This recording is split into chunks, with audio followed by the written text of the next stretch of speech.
Welcome to Legacy of Throne.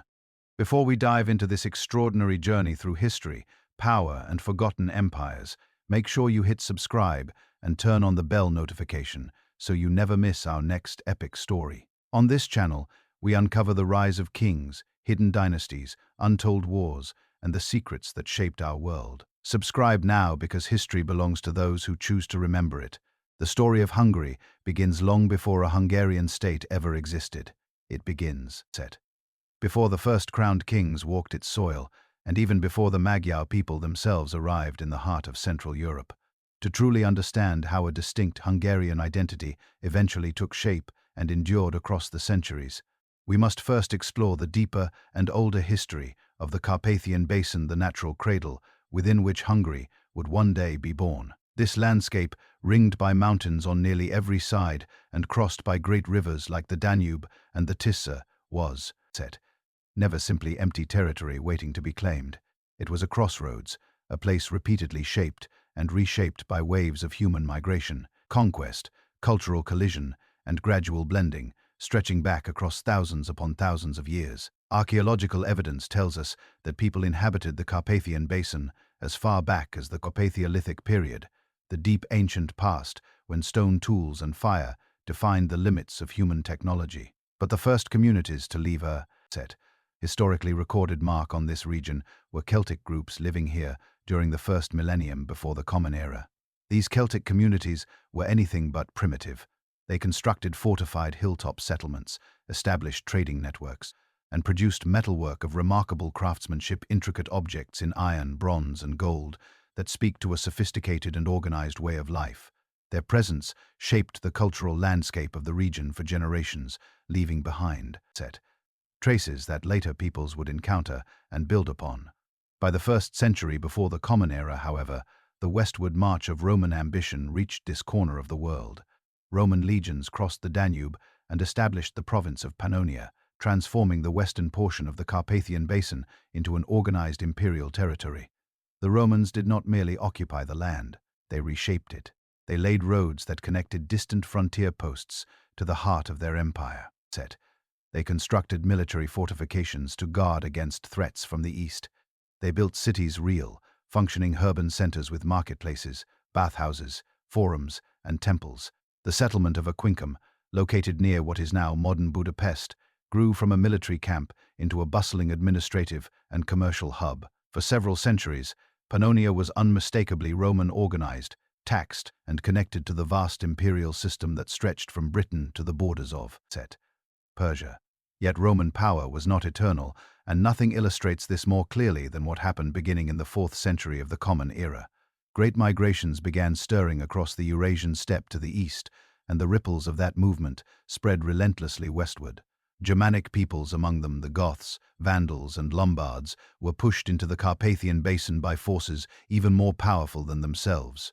None of these groups settled permanently, but their movements, across the region reveal something essential about the character of this landscape. The Carpathian Basin was not a dead end or a backwater. It was a gateway, a passage between the civilizations of Europe and the vast open spaces of the Eurasian steppe, and for that reason, it attracted the attention of one migrating people after another. By the late 6th century, a new and formidable power established itself firmly in the region. This was the Avar Cogonate. The Avars were a nomadic people, who brought with them the traditions and military culture of the steppe, likely arriving from regions far to the east, perhaps from Central Asia or the territories beyond the Ural Mountains. They were not wanderers in the casual sense.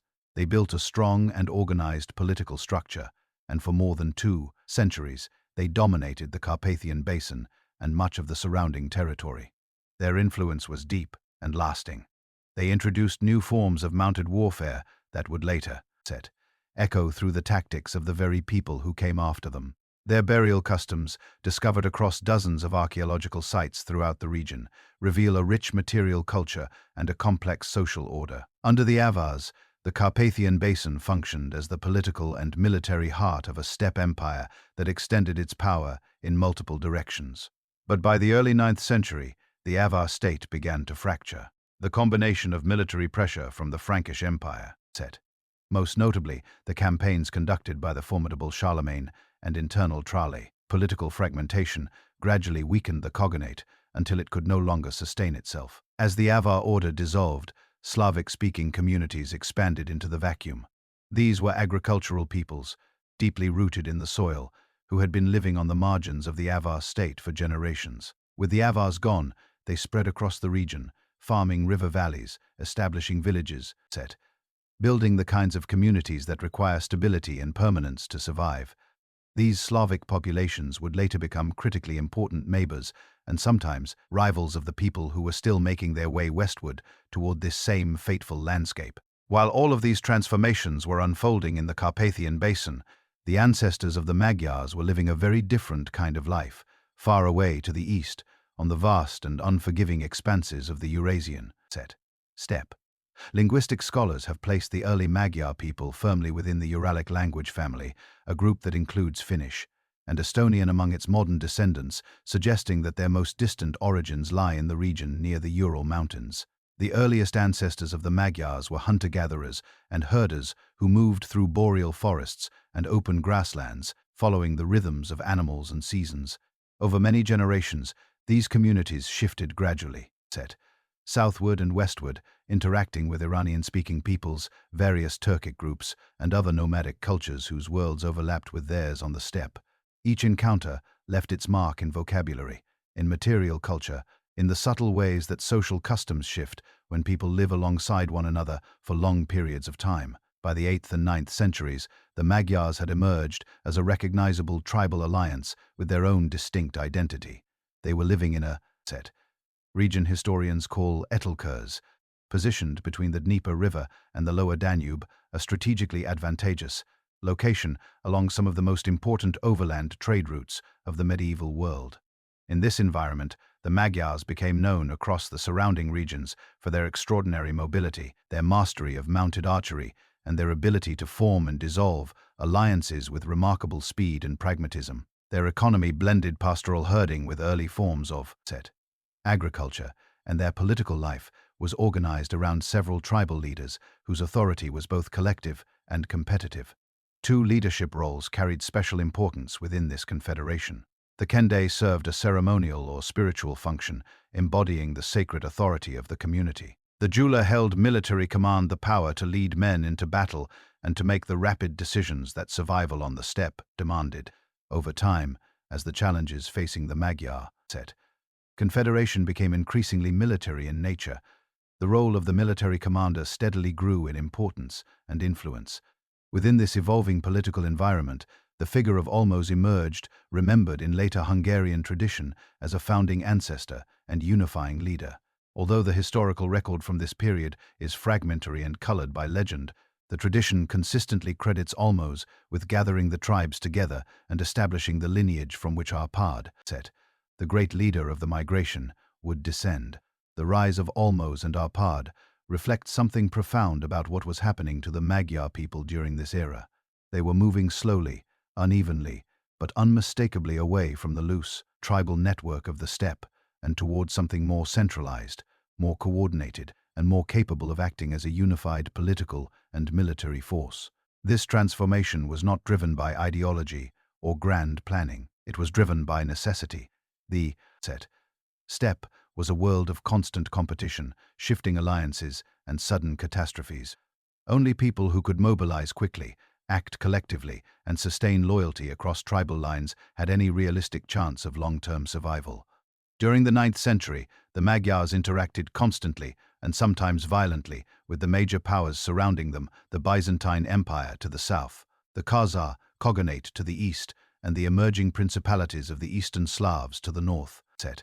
Byzantine sources from this period describe the Magyars with a mixture of admiration and anxiety, noting their terrifying speed on horseback and their ability to strike deep into enemy territory and vanish before a proper response could be organized.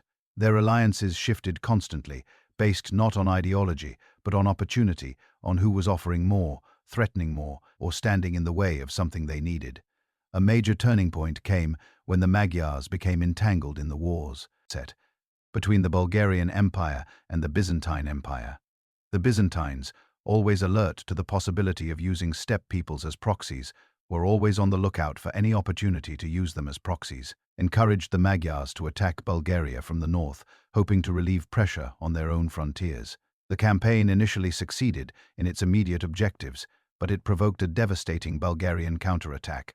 Under the capable and aggressive leadership of Tsar Simeon, Bulgarian forces struck back at the Magyars with full force, inflicting severe losses and destabilizing their position in Etelkurs. This defeat left the Magyar homeland dangerously exposed to another powerful steppe people pressing from the east, the Pechenegs, fierce warriors who seized the opportunity presented by Bulgarian retaliation to press their own advance.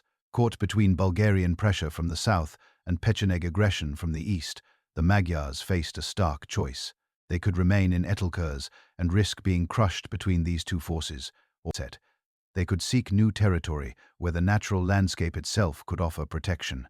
The answer, when they looked to the west, seemed almost providential. The Carpathian Basin, that ancient crossroads of peoples and powers, had once again become available. The Avars were gone. The Carolingian Empire that had destroyed them had fragmented and retreated. Slavic communities lived throughout the region, but controlled no major central authority. The First Bulgarian Empire held influence over parts of the southern basin, but no single power dominated the whole. The surrounding mountains provided natural defenses that no open steppe territory could offer. The rivers provided water, fish, and fertile floodplains. The broad interior plains offered the kind of open grassland that was essential for a people whose entire way of life was built around horses and herds. When the Magyars entered the Carpathian Basin at the end of the 9th century, they were not simply fleeing from danger. They were stepping with clear intention into a landscape that offered something rare and precious, the possibility of permanence. For a people who had been moving across the steppe for generations, the chance to settle in a defensible, fertile, and strategically positioned territory represented a transformation of historic proportions. This moment, remembered in Hungarian tradition as the Honfoglalás, the Conquest, or taking of the homeland, marked the decisive turning point. The Magyars were stepping out of the world of nomadic migrations and into the beginning of what would one day become a nation. The migration led by Árpád carried the Magyars through the mountain passes of the Carpathians and onto the vast expanse of the Hungarian plain below. This enormous stretch of open land had drawn steppe peoples before its broad pastures and river. Networks were perfectly suited to the pastoral traditions that had sustained Magyar life for centuries. Here, their great herds of horses could graze and multiply. Here, the open terrain allowed the kind of mobility and visibility that gave mounted warriors their strategic advantage. Here, for the first time in the memory of living generations, the Magyar people could breathe and begin to think not about the next migration, but about the next season, the next harvest, the next generation. But settlement alone could not guarantee security. The Carpathian Basin was positioned at the intersection of several major political worlds, and the arrival of a powerful new people inevitably unsettled the balance. To the west, the East Frankish kingdom, the successor to Charlemagne's empire, remained a formidable force, even as its internal divisions created moments of weakness and distraction. To the south, the First Bulgarian Empire maintained significant influence over the plains near the Danube and continued to eye the newcomers with suspicion. To the north, various Slavic communities lived in loosely organized principalities, each reacting differently to the expanding Magyar presence, some seeking accommodation, others offering resistance. Navigating this complex political environment while simultaneously establishing stable presence in a new homeland required something beyond military strength alone. It required strategic intelligence and the ability to read shifting political winds with speed and accuracy. Under Árpád's leadership, the Magyar Tribal Confederation maintained a military organization built entirely around one central principle: speed and precision. Magyar cavalry, trained from early childhood to ride at full gallop while shooting arrows with devastating accuracy, represented one of the most effective strike forces anywhere in Europe during this period. Contemporary European sources describe them in almost mythological terms, appearing from nowhere, striking with terrifying force, and vanishing before defenders could gather a coherent response. This combination of mobility, firepower, and unpredictability gave the Magyars a genuine military advantage against opponents who relied on heavy fortifications and slow-moving infantry formations. They could not easily be cornered or outmaneuvered by the armies of the time. As the Magyars consolidated their presence inside the Carpathian Basin, they did not simply defend their new homeland. They projected power far beyond it, beginning almost immediately after settlement and continuing for several decades into the 10th century. Magyar raiding parties launched campaigns deep into surrounding territories. These were not random acts of violence driven by bloodlust. They were calculated military and economic operations serving specific strategic purposes. Through swift and precisely targeted raids, the Magyars warned neighboring powers against attempting to push them back out of the Carpathian Basin. Simultaneously, the material wealth brought home through these campaigns, livestock, silver, slaves, luxury goods circulated through the tribal confederation, reinforcing loyalty among leaders and providing the material resources needed to develop permanent settlements and strengthen defensive infrastructure within the basin itself. The reach of these campaigns was extraordinary. Magyar raiding parties penetrated deep into the German lands through what is now Switzerland and northern Italy, and in some cases reached all the way to the edges of the Iberian Peninsula and the Atlantic coast. France. The chronicles of monasteries, bishop seats, and royal courts across Western Europe filled up with terrified accounts of the Magyar raids, sudden appearances of fast-moving horsemen, the burning of villages and churches, and the disappearance of the raiders before any proper military response could be organized. For the ordinary population of Western Europe, the Magyars became a source of genuine existential fear, a force that seemed to move according to no predictable logic and could, not be stopped by conventional means. But this pattern of raiding, effective as it was in the short term, carried within it the seeds of a long-term strategic problem. The raids alarmed and motivated the rulers of Western Europe in precisely the wrong way.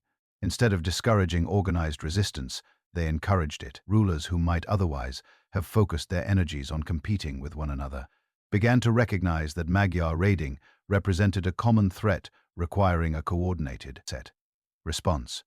Among those most determined to meet this challenge was the East Frankish ruler Otto I, a man of formidable political and military talent who was working to rebuild a strong, centralized German state. His efforts to unite the German nobility and create a more disciplined army were shaped in no small part by the memory of what Magyar cavalry could do to unprepared forces. Inside the Carpathian Basin, meanwhile, the Magyars themselves were changing. Extended settlement was doing what? Settlement always does. It was transforming social structures in ways that could not easily be reversed. The needs of a pastoral agricultural economy required different kinds of organization than the needs of a migrating steppe confederation. Land had to be managed and defended. Crop cycles had to be planned and respected. Villages had to be maintained, not simply occupied and abandoned. All of these demands pushed the political culture of the Magyar tribes slowly but persistently toward greater centralization and longer time horizons. While the traditional authority of tribal chieftains remained strong, the logic of settled life created space for a more unified political structure to emerge, one anchored not in the shifting loyalties of the steppe, but in the fixed geography of the Carpathian Basin. The decisive military confrontation came at the Battle of Lechfeld in 955 on a broad plain near the city of Augsburg. Here, Otto I assembled a coalition force of German heavy cavalry, carefully positioned and disciplined in a way that specifically addressed the weaknesses that Magyar tactics had previously exploited. The Magyars, confident in the speed and flexibility that had served them so well for decades,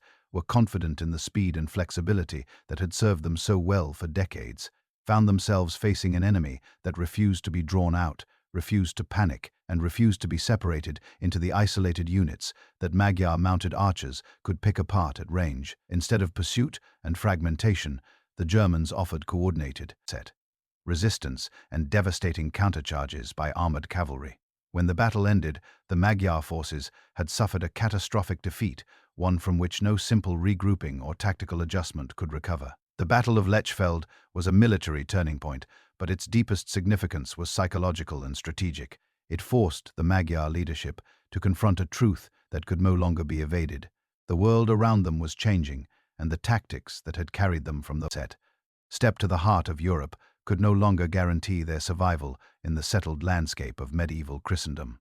European armies were learning, adapting, and organizing in direct response to the Magyar threat. The Great Plains of the Carpathian Basin were no longer just a launching pad for raids into the wider world. They were a homeland, a territory that could be attacked, besieged, and systematically dismantled if the Magyars could not transition from a raiding society to a governing set.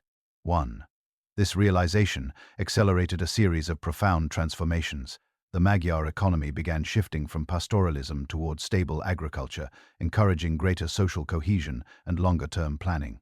Permanent fortifications and defensive works appeared across the basin, reflecting the need to guard fixed territory rather than simply outrun enemies. Political authority within the Magyar community continued to concentrate within the Árpád dynasty, which increasingly operated as the undisputed central axis of Magyar political life rather than simply the most prestigious of several competing tribal lines. Step by step, the people who had arrived in the Carpathian Basin as a mobile tribal confederation were becoming something else entirely: a settled people, laying the foundations for a state. By the end of the 10th century, the Magyars had already undergone a profound internal transformation. They had shifted from a nomadic, raiding-based society into a people increasingly rooted in the Carpathian Basin, cultivating the land, building permanent settlements, and developing a more centralized form of leadership. Yet one essential step remained before Hungary could emerge as a recognized and lasting European state. That step was the adoption of Christianity and the creation of a stable, hereditary monarchy capable of engaging with the powers and institutions of medieval Europe on equal terms. This transformation would be accomplished under the leadership of a ruler, whom later generations would remember with reverence as Saint Stephen the First crowned, King of Hungary, and its consequences would shape Hungarian identity for 1,000 years. The process of Christianization had in fact begun before Stephen's time. Missionaries traveling from both the Latin West and the Byzantine East had reached the Carpathian Basin during the previous decades, leaving behind small Christian communities and pockets of conversion among local elites. These efforts, however, but remained scattered and superficial, more the result of diplomatic necessity than genuine religious transformation. The Magyar people as a whole still practiced the spiritual traditions inherited from their steppe past, honoring ancestors and natural forces, relying on shamans who served as intermediaries between the visible and invisible worlds, observing rituals bound up with the cycles of the horse and the land. These traditions were not superstition, they were a coherent spiritual framework that had served the Magyars through generations of migration, warfare, and survival in one of the most demanding environments on Earth. But they offered no basis for the kind of long-term political legitimacy that a medieval European kingdom required. Stephen was born into the Árpád dynasty with the Magyar name Vajek. His father, Grand Prince Gaza, had already made a calculation that determined the future. Gaza recognized with clear-eyed realism that survival in Central Europe, surrounded by organized Christian kingdoms and subjected to increasing pressure from powerful Western neighbors, demanded more than military strength. It demanded legitimacy of a kind that only Christianity could provide in the medieval European world. Gaza accepted baptism and opened his court to Christian missionaries and clergy, signaling a decisive direction even if his own personal commitment to the new faith remained, by many accounts, incomplete and pragmatic. He ensured that his son Vajek was baptized and given the Christian name Stephen, named after the first Christian martyr, and that he was raised with a deliberate combination of Magyar leadership traditions and Christian cultural formation. As Stephen matured, he began to develop a vision that went far beyond simple survival. He did not merely want Hungary to coexist on the margins of Christian Europe. He wanted Hungary to be fully and undeniably part of it, a recognized kingdom protected by the moral authority of the Church, strengthened by alliances with other Christian rulers, and capable of sustaining itself across generations through clear laws and stable institutions. The path to that vision ran directly through the elimination of internal resistance, and resistance there certainly was. Not all Magyar leaders shared Gaza's acceptance of the new order. Many remained committed to the old tribal structures in which power was distributed among senior kinsmen rather than concentrated in a single dynastic line. The most formidable of these rivals was Corvinus, a powerful regional leader who based his claim on the ancient Magyar custom of seniority, the principle that the eldest male relative of the ruling line had the right to succeed. Under this tradition, Corvinus had a compelling case. After Gaza's death, he moved to assert that case with force. Stephen, representing a fundamentally different model of succession, one based on dynastic inheritance and Christian primogeniture, consistent with set Western European norms, could not simply negotiate his way past this challenge. The conflict became inevitable, and its resolution would determine not just who ruled Hungary, but what kind of entity Hungary would be. Stephen prepared for the confrontation with both military and diplomatic skill. He sought and obtained support from Western allies, most importantly from Bavaria, whose duke had reason to support the spread of Christian governance eastward and who provided Stephen with a contingent set of knights trained in the heavy cavalry tactics of Western Europe. When the decisive battle came, Stephen's forces prevailed over Carpathian. The victory was total, and its symbolic dimensions were carefully managed. By defeating and eliminating his rival, Stephen was not simply winning a political struggle. He was making a statement that Hungary would be governed by Christian dynastic principles rather than steppe tribal customs. The old order of distributed tribal authority was definitively set aside, and in its place rose the centralized Christian monarchy that Stephen had envisioned. With internal opposition subdued, Stephen turned to the work of securing international recognition. In the medieval world, the authority of a Christian ruler depended heavily on acknowledgement by the papacy, the spiritual center of Latin Christendom. Stephen dispatched envoys to Rome, seeking a royal crown and the formal recognition of Hungary as a Christian kingdom under papal protection. According to tradition, Pope Sylvester II responded positively, sending a crown as a symbol of Hungary's entry into the community of Christian nations. The exact historical details of this exchange continue to be debated, but what is beyond question is that Stephen successfully obtained the ecclesiastical and diplomatic legitimacy he needed. On Christmas Day in the year 1000, or possibly very early in 1001, Stephen was crowned King of Hungary, the first ruler to bear that title. He was no longer simply the most powerful leader of a Magyar tribal confederation.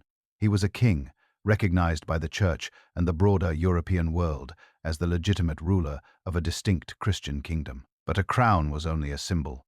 The actual work of building a kingdom, of making it real, durable, and capable of functioning across multiple generations, had barely begun. Stephen understood this with remarkable clarity and threw himself into the task of institutional construction with the same determination he had brought to the battlefield. His first priority was the establishment of a functioning church structure. He founded dioceses across his territory, placing them in strategically important locations that corresponded to major population centers and communication routes. He invited monks, priests, and clerics from abroad, from Bavaria, Italy, and other parts of the Latin West, to staff these new institutions, bringing with them not only theological learning but practical knowledge in areas ranging from architecture to agriculture to the keeping of written records. Monasteries played a particularly important role in this process. They became far more than centers of prayer and worship.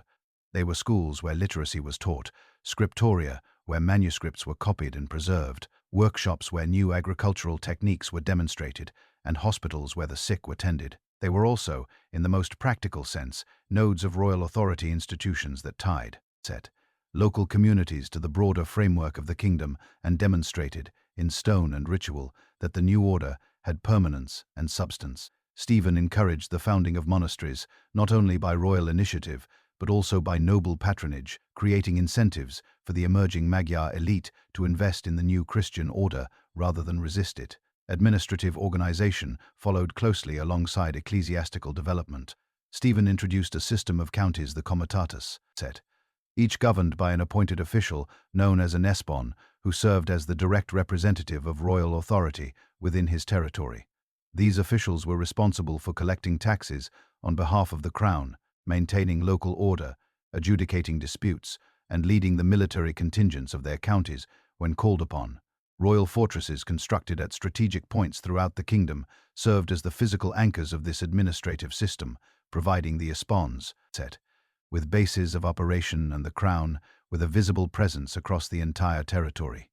The creation of this network was a genuinely revolutionary change from the decentralized tribal organization that had preceded it. For the first time, a man living in the remote eastern plains of Hungary was subject to the authority of the same king, who ruled in the western highlands, connected to the crown, not by personal kinship or tribal loyalty, but by administrative law and institutional obligation set. Stephen reinforced this administrative framework with legislation. He issued a series of laws that addressed the practical realities of a society in transition from tribal customs to Christian monarchy. These laws promoted church attendance and respect for religious observance, regulated property rights and inheritance, outlined the obligations of nobles toward their tenants and of common people toward the church, and established penalties for offenses ranging from theft and murder to failure to observe the Christian Sabbath. The tone throughout was that of a ruler genuinely committed to creating a moral order, not simply a coercive one. Stephen believed, and his later reputation as a saint suggests that many of his subjects came to believe that good governance and Christian virtue were inseparable. The transformation Stephen set in motion touched everyday life in ways both profound and mundane. Villages that had once organized themselves around the authority of tribal elders now found their rhythms increasingly shaped by the parish church, its calendar of festivals and fasts, its rituals of birth, marriage, and death, its priest who could read and write and maintained a connection to the wider world beyond the village. Agricultural practices gradually stabilized as the Christian calendar provided a reliable framework for planting and harvest. The introduction of tithes, mandatory contributions to the church, was not universally welcomed, but it created a regular, economic relationship between communities and institutions that helped bind the kingdom together. Craftsmen and traders found new opportunities as the development of towns around administrative centers and monasteries expanded local markets.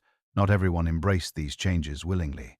Pagan revolts erupted in several regions, particularly in areas where traditional practices remained strong and where the memory of pre-Christian spiritual authority was still vivid. These revolts were eventually suppressed, but they reminded Stephen and his successors that transformation of this depth could not be achieved through decree alone. It required patience, persuasion, and the demonstrated material benefits of the new order. Stephen responded not only with force where necessary, but also with the cultivation of genuine cultural prestige, supporting the arts, encouraging education, and seeking recognition from European rulers as an equal rather than as a subordinate. One of Stephen's most enduring legacies was his articulation of what kingship should mean not merely as power, but as moral responsibility. In a letter traditionally attributed to him and addressed to his son Imeric, Stephen laid out his vision of the ideal ruler. A king should govern with humility, seeking justice rather than domination. He should welcome foreigners and treat them with generosity. Because a kingdom of a single language and a single custom was weak, he should honor the church and protect the poor. He should consult wise advisors and listen to those who knew the truth, even when the truth was uncomfortable. Whether or not these exact words are Stephen's own, they captured the spirit of what he built and why later generations would remember him not simply as a powerful ruler, but as a saint. With the coronation of King Stephen and the firm establishment of a Christian monarchy, Hungary entered a new and demanding chapter in its history. The Árpád dynasty, the royal line descended from the earliest Magyar leaders, now faced the immense challenge of turning Stephen's foundational work into something permanent, a functioning medieval state with institutions capable of sustaining themselves across generations, managing a growing and diverse population, and engaging with the complex political world of Central Europe from a position of strength rather than vulnerability. The rulers who followed Stephen over the next several centuries were uneven in their talents and circumstances, but, collectively, they shaped Hungary into one of the significant powers of the medieval world. The immediate successors to Stephen faced a fundamental dual challenge. On one hand, they needed to preserve and deepen the Christian and administrative framework that Stephen had created to ensure that the dioceses, counties, monasteries, and legal structures continued to function and to become genuinely embedded in the daily life of the kingdom. On the other hand, they needed to adapt these inherited structures to new realities as Hungary expanded its borders, absorbed new populations, and navigated an increasingly complex and competitive regional environment. These two goals were not always compatible. Preserving what had been built required stability and continuity. Adapting to new realities required willingness to experiment and to accept that some of Stephen's specific solutions might need adjustment as circumstances changed. Navigating this tension was the central political challenge of the Árpád era. One of the most important institutional developments of this period was the deepening and elaboration of the fauna. county system, the comitatus network that Stephen had established as the backbone of royal administration. Under the early Árpád kings, this system became more sophisticated and more deeply rooted in the landscape of the kingdom. Each county developed its own local character, shaped by geography, demographics, and the personality of its successive officials. The espons who governed these counties were not mere bureaucratic functionaries. They were powerful figures in their own right, men who combined administrative authority with military command, judicial responsibility, and significant economic control over the resources of their territory. Over time, the most successful of these local elites began to develop into a recognizable nobility, a class of men whose authority derived both from royal appointment and from the accumulation of landed wealth and military experience. The church, meanwhile, continued to expand its reach and deepen its roots in Hungarian society. The monasteries founded by Stephen and his immediate successors multiplied across the kingdom, drawing the patronage of both royal and noble families who saw in monastic founding an opportunity for spiritual merit and social prestige simultaneously. These institutions were not static. They evolved over time, becoming increasingly sophisticated centers of learning, artistic production, and economic management. Foreign monks, who had been invited to staff them in the early years, gradually gave way to Hungarian-born clergy, creating an indigenous ecclesiastical culture that blended imported Latin traditions with the emerging distinctive character of Hungarian Christianity. The great stone churches and monasteries constructed during this era, many of them still partially standing today, represented enormous investments of labor and material, testifying to the depth of commitment that the kingdom and its leading families had made to the new religious order. The Árpád kings also worked steadily to strengthen Hungary's position in the regional politics of Central Europe. The kingdom's location at the crossroads between the German lands to the west, the Byzantine world to the south, and the Slavic and nomadic territories to the north and east, meant that its rulers had to be constantly alert to shifting alliances, emerging threats, and diplomatic opportunities. The Holy Roman Empire to the west was a perpetual source of both danger and opportunity, too powerful to challenge directly in most circumstances, but also frequently distracted by its own internal conflicts and by the ongoing struggle between emperors and popes that dominated medieval European politics. The Byzantine Empire to the south maintained an interest in Hungarian affairs and offered another avenue for diplomacy, trade, and cultural exchange. The Árpád kings proved generally adept at playing these different relationships against one another, maintaining enough independence to govern their own affairs while staying sufficiently aligned with the dominant powers to avoid being targeted for conquest. Among the most significant rulers of the Árpád period were László I and Kerniv's Kálmán. László, remembered by later generations for his exceptional combination of physical courage, personal piety, and genuine concern for justice, strengthened the kingdom's frontiers and brought stability to a period that had been marked by internal conflict and dynastic uncertainty. His laws reflected a deepening sophistication in governance, moving beyond the simple enforcement of Christian observance that had characterized Stephen's earliest legislation and grappling with more complex issues of property, crime, and the rights of various social groups. László's personal legend grew enormous in the centuries after his death, and he was eventually canonized as a saint alongside Stephen himself, reflecting the depth of admiration he inspired. Kálmán, his successor, represented a different but complementary set of virtues. Known as the Bukis for his exceptional intellectual interests, rare enough among medieval rulers to earn him a distinctive nickname, Kálmán was a legislator and administrator of notable sophistication. His legal codes showed a kingdom that had matured considerably since the first Rafandredi laws of Stephen's era. They reflected a ruler thinking carefully about how to govern a complex and diverse society, how to balance the competing interests of nobles and peasants, church and crown, native Hungarians, and the growing communities of settlers from other regions. Kálmán's famous prohibition on the persecution of witches, ruling that witches do not exist and therefore shall not be prosecuted, has become one of the most quoted legal decisions of medieval Europe, suggesting a mind shaped by both practical governance and genuine rationality. The diversity of the kingdom became one of the defining features of the Árpád era, as Hungary expanded its borders and as royal policy encouraged the settlement of skilled immigrants from neighboring regions. The population of the kingdom came to include significant communities of Germans, particularly in the towns and mining regions, as well as Slavic groups, Romanians, Cumans, Pechenegs, and others, each contributing different skills and traditions to the mosaic of the realm.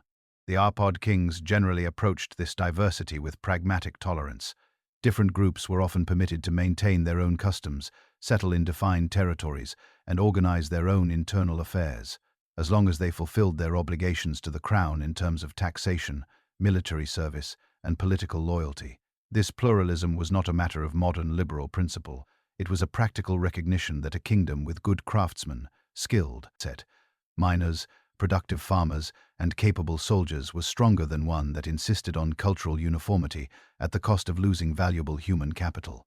The single most important constitutional development of the Árpád IRA, and arguably of all medieval Hungarian history, was the issuance of the Golden Bull in 1222 during the reign of King Andras II. This extraordinary document, which historians have often compared in significance to the English Magna Carta, signed only 7 years earlier, emerged from a deep political crisis rooted in the consequences of Andras's own generosity.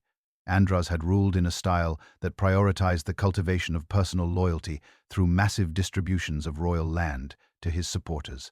Over time, these grants transferred so much of the crown's direct resource base to private hands that royal authority itself was weakened.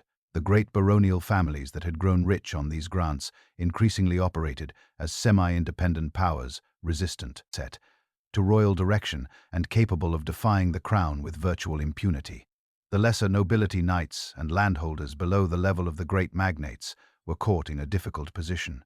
They lacked the resources of the great families, but they also bore the obligations of military service and taxation that fell more heavily on them precisely because the crown's revenues had been depleted. Their dissatisfaction, combined with the broader institutional crisis created by royal overextension, created the pressure that eventually produced the Golden Bull.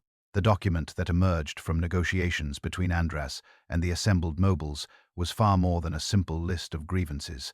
It was a constitutional statement, an articulation of the principles on which the relationship between the king and his subjects should be based. Among the Golden Bull's most significant provisions was the explicit acknowledgement that the nobility had the right to resist a king who violated the law, a principle known as the ius resistendi that would echo through Hungarian constitutional thinking for centuries. This was not merely a theoretical concession.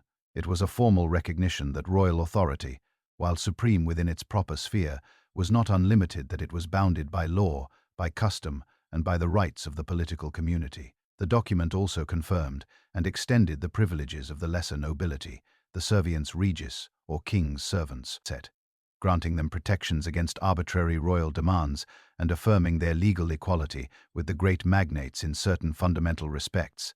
By bringing these smaller landholders explicitly into the constitutional framework, the Golden Bull helped create a broader and more resilient political community, one in which royal authority rested not merely on the compliance of a handful of powerful magnates, but on the structured loyalty of a much larger noble class. The Golden Bull became one of Hungary's most cherished constitutional documents, reaffirmed and elaborated by successive rulers over the following centuries.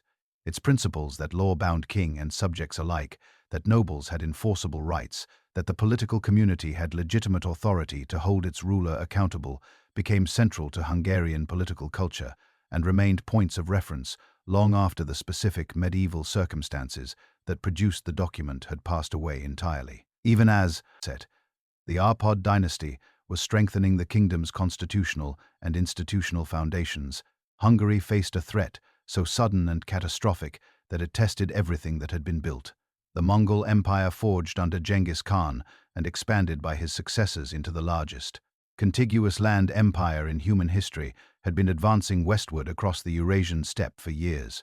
Reports of its power and destructiveness had reached European courts through merchants, missionaries, and fleeing refugees, but the full scale of the danger was persistently underestimated.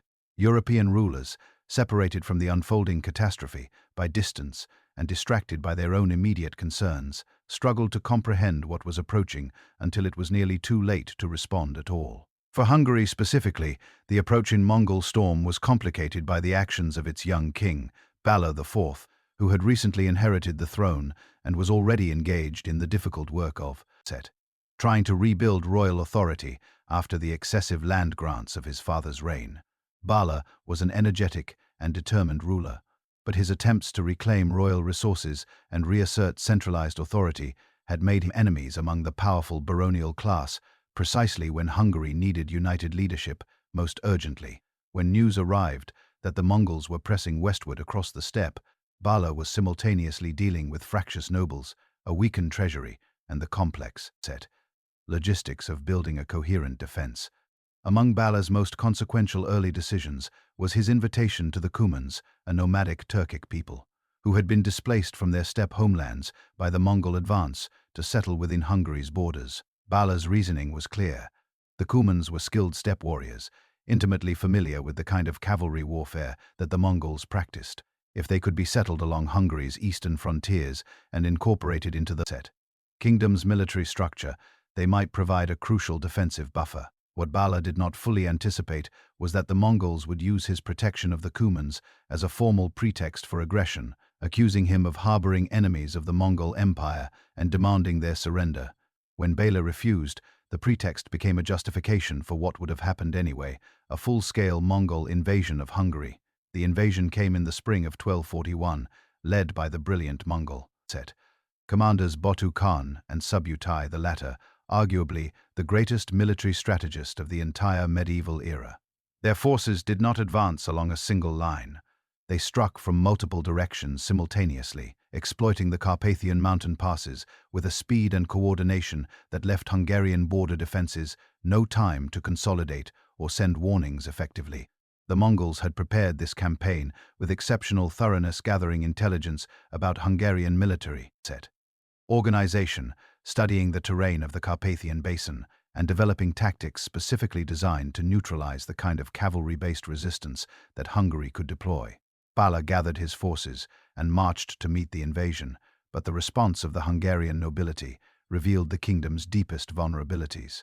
Some magnates arrived with full contingents and genuine commitment. Others sent reduced forces, delayed their arrival, or attended more to factional political concerns than to the existential threat bearing down on the kingdom.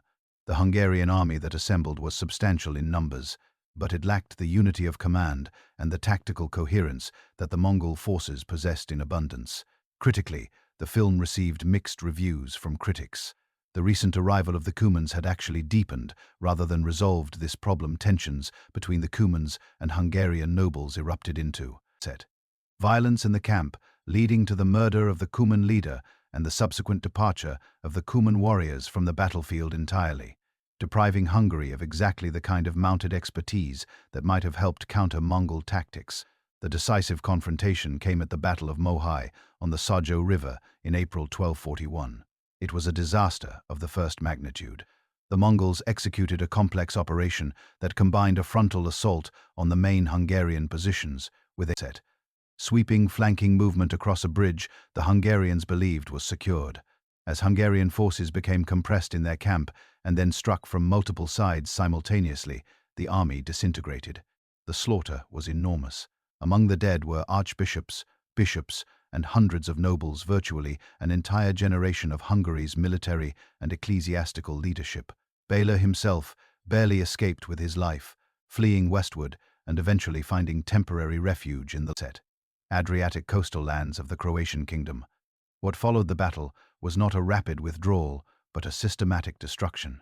Mongol forces spread across the kingdom, methodically burning towns, destroying grain stores, killing or enslaving the population with a thoroughness that transformed entire regions from productive agricultural land into empty wilderness. Villages that had developed over generations disappeared within weeks. The stone churches and monasteries that represented decades of investment in Christian civilization were burned or battered into rubble.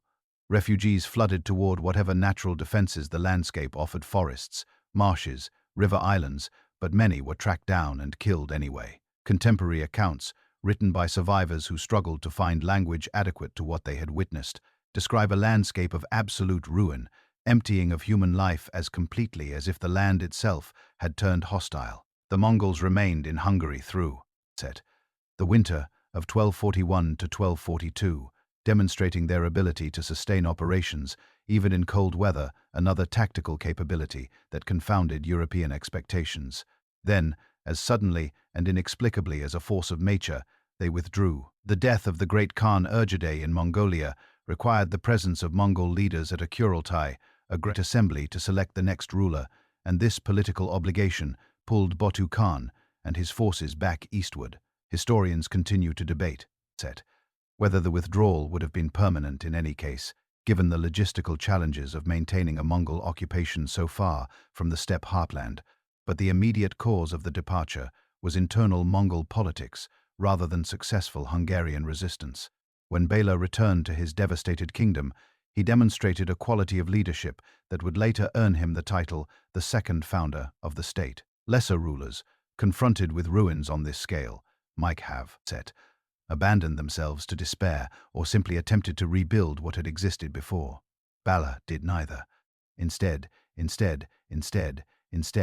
he undertook one of the most ambitious and systematically planned reconstruction programs of medieval Europe, an effort that not only restored what Mongols had destroyed, but fundamentally transformed Hungary's military and administrative organization to ensure that such a catastrophe could never happen again. The centerpiece of Bela's reconstruction was the massive expansion of stone fortification. The Mongol invasion had demonstrated with brutal clarity that wooden palisades and earthwork defenses provided no meaningful protection against Mongol siege technologies and the coordinated, methodical assault tactics that had destroyed Hungarian resistance at Mohyj. Stone castles were a different matter entirely. Those few fortified positions in Hungary that had been built substantially in stone had largely held during the invasion the Mongols, operating deep in foreign territory and aware that their withdrawal was eventually necessary, had not the time or resources to reduce every fortified position through prolonged siege. Bela therefore embarked on an intensive program of stone castle construction, offering land grants and royal privileges to any noble, bishop, or town that would commit to building or upgrading to stone fortification standards. Over the decades that followed, the Hungarian landscape was transformed by the construction of dozens of new stone castles and the substantial reinforcement of existing ones. These were not merely military installations. They became centers of local administration, economic activity, and social organization magnets for settlement that helped repopulate regions devastated by the invasion. Positioned on river crossings, mountain passes, and strategic elevated positions, they created an overlapping defensive network far more resilient than anything Hungary had possessed before 1241. The massive investment in stone fortification represented a fundamental shift in Hungary's defensive philosophy from reliance on field armies and open battle tactics to a layered system in which mobile forces operated in conjunction with a network of strongpoints that could deny key positions to invaders and provide refuge for civilian populations. Population recovery was an equally urgent priority. The Mongol invasion had killed or driven away such enormous numbers of people that entire regions of the kingdom sat effectively empty, fertile land gone untended, markets silent, roads unpatrolled. To repopulate these devastated areas, Bela launched a major program of invited immigration, offering generous terms to settlers from neighboring regions, Germans, Slavs, and others who were willing to accept Hungarian royal authority in exchange for land, legal privileges, and freedom to maintain their own customs and community organization. These new settlers brought skills and knowledge that enriched the kingdom even as they filled its demographic gaps. Mining communities of German origin developed Hungary's considerable mineral resources with advanced techniques. Craftsmen established workshops in growing towns. Agricultural settlers brought new methods and crops that improved the productivity of Hungarian farming. The cultural and ethnic diversity that became one of Hungary's defining medieval characteristics was substantially deepened by this post-Mongol reconstruction effort. Military organization also underwent significant reform. Bela's direct observation of the Mongol invasion's lessons and his careful study of why Hungarian resistance had failed so completely at Mohyj led him to promote the development of heavy armored cavalry capable of standing against disciplined formations, Rather than relying exclusively on the lighter mobile horsemen that had served as Hungary's primary strike force since the days of the conquest, he restructured noble military obligations, establishing clearer expectations about what each major landholder owed the crown in terms of armed retinue and personal military service. These changes gradually created a more balanced military establishment, one that combined the traditional Magyar emphasis on mobility and speed with the defensive solidity of armored mounted warriors. Bila also recognized that the urban economy of the kingdom needed both recovery and expansion. He granted new rights and privileges to surviving towns and worked to encourage the growth of new ones, understanding that a kingdom with a functioning urban network, its roads busy with merchants, its markets filled with goods, its workshops producing the tools and weapons of a modern state, was far more capable of sustaining the military and administrative apparatus that security required. Market towns flourished under his encouragement, and the gradual integration of Hungary into the broader European commercial network accelerated during the decades of his reconstruction. By the time Bela IV died, Hungary had not simply been restored to its pre-invasion condition. In many respects, it had been fundamentally modernized, equipped with better defenses, a more diverse economy, a stronger urban infrastructure, and military systems better suited to the realities of medieval Central European warfare. The end of the Árpád dynasty in the early 14th century came without warning and without provision, the royal line that had guided Hungary, since the era of the conquest simply ran out of surviving male heirs. In the power vacuum that followed, rival claimants and foreign powers moved quickly to assert their interests, and Hungary entered a brief but genuinely dangerous period of uncertainty and competing crownings. Yet, out of this turbulence emerged a new dynasty that would revitalize the kingdom and usher in one of the most brilliant chapters in all of medieval Hungarian history. These were the Angevin, or Anjou kings, rulers, of French dynastic origin, who had acquired a claim to the Hungarian throne through the intricate web of dynastic marriages that the Árpáds had carefully cultivated over generations. Under their rule, Hungary achieved a level of economic prosperity, administrative sophistication, and cultural flourishing that would not be surpassed until the Renaissance era of Matthias Corvinus. Charles I of Anjou, known in Hungarian as Károly Robert, arrived to claim his throne in circumstances that required far more than a simple coronation to secure. The great baronial families that had grown enormously powerful during the last decades of Árpád rule had no intention of submitting quietly to a new king, however legitimate his dynastic claims. These magnates had used the weakness of the final Árpáds to carve out semi-independent territorial domains equipped with private armies, personal fortresses, and economic resources that rivaled or exceeded those of the crown itself. Their resistance to central authority was not merely self-interest, it was structural, built into the fabric of the kingdom by decades of royal land grants and the inexorable accumulation of aristocratic power. Charles I's response to this situation was a masterpiece of strategic patience and selective confrontation, rather than attempting to crush all resistance simultaneously, which would have been beyond his resources and risked creating a coalition powerful enough to unseat him entirely. He pursued his opponents, methodically, targeting the most dangerous first and using the resources gained from each success to fund the next campaign. He exploited divisions among the baronial families, offering favorable terms to those willing to submit while bringing overwhelming force against those who persisted in resistance.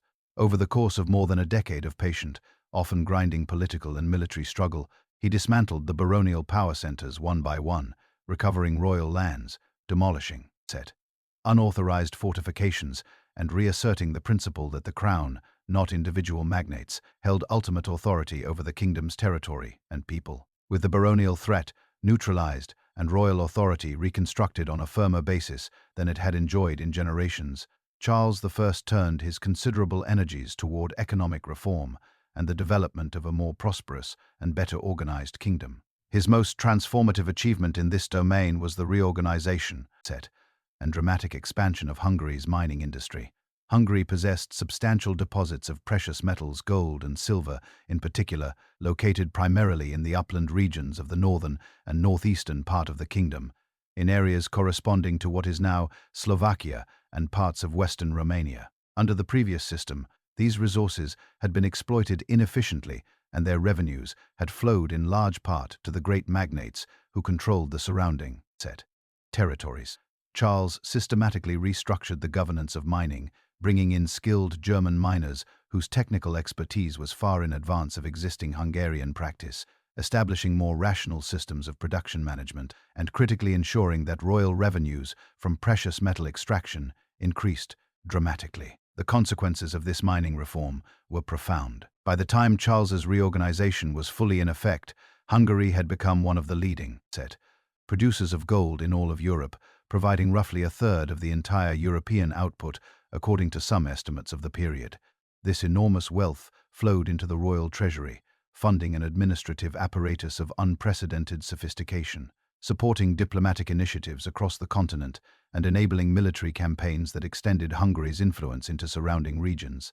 Charles also reformed the currency system, introducing a stable and reliable gold coinage, the florin-style gold coin that became widely trusted in international trade and strengthened Hungary's commercial connections with the broader European economy. Market towns received new privileges, guilds were organized, and annual fairs were established, creating a more dynamic commercial environment than the kingdom had previously known.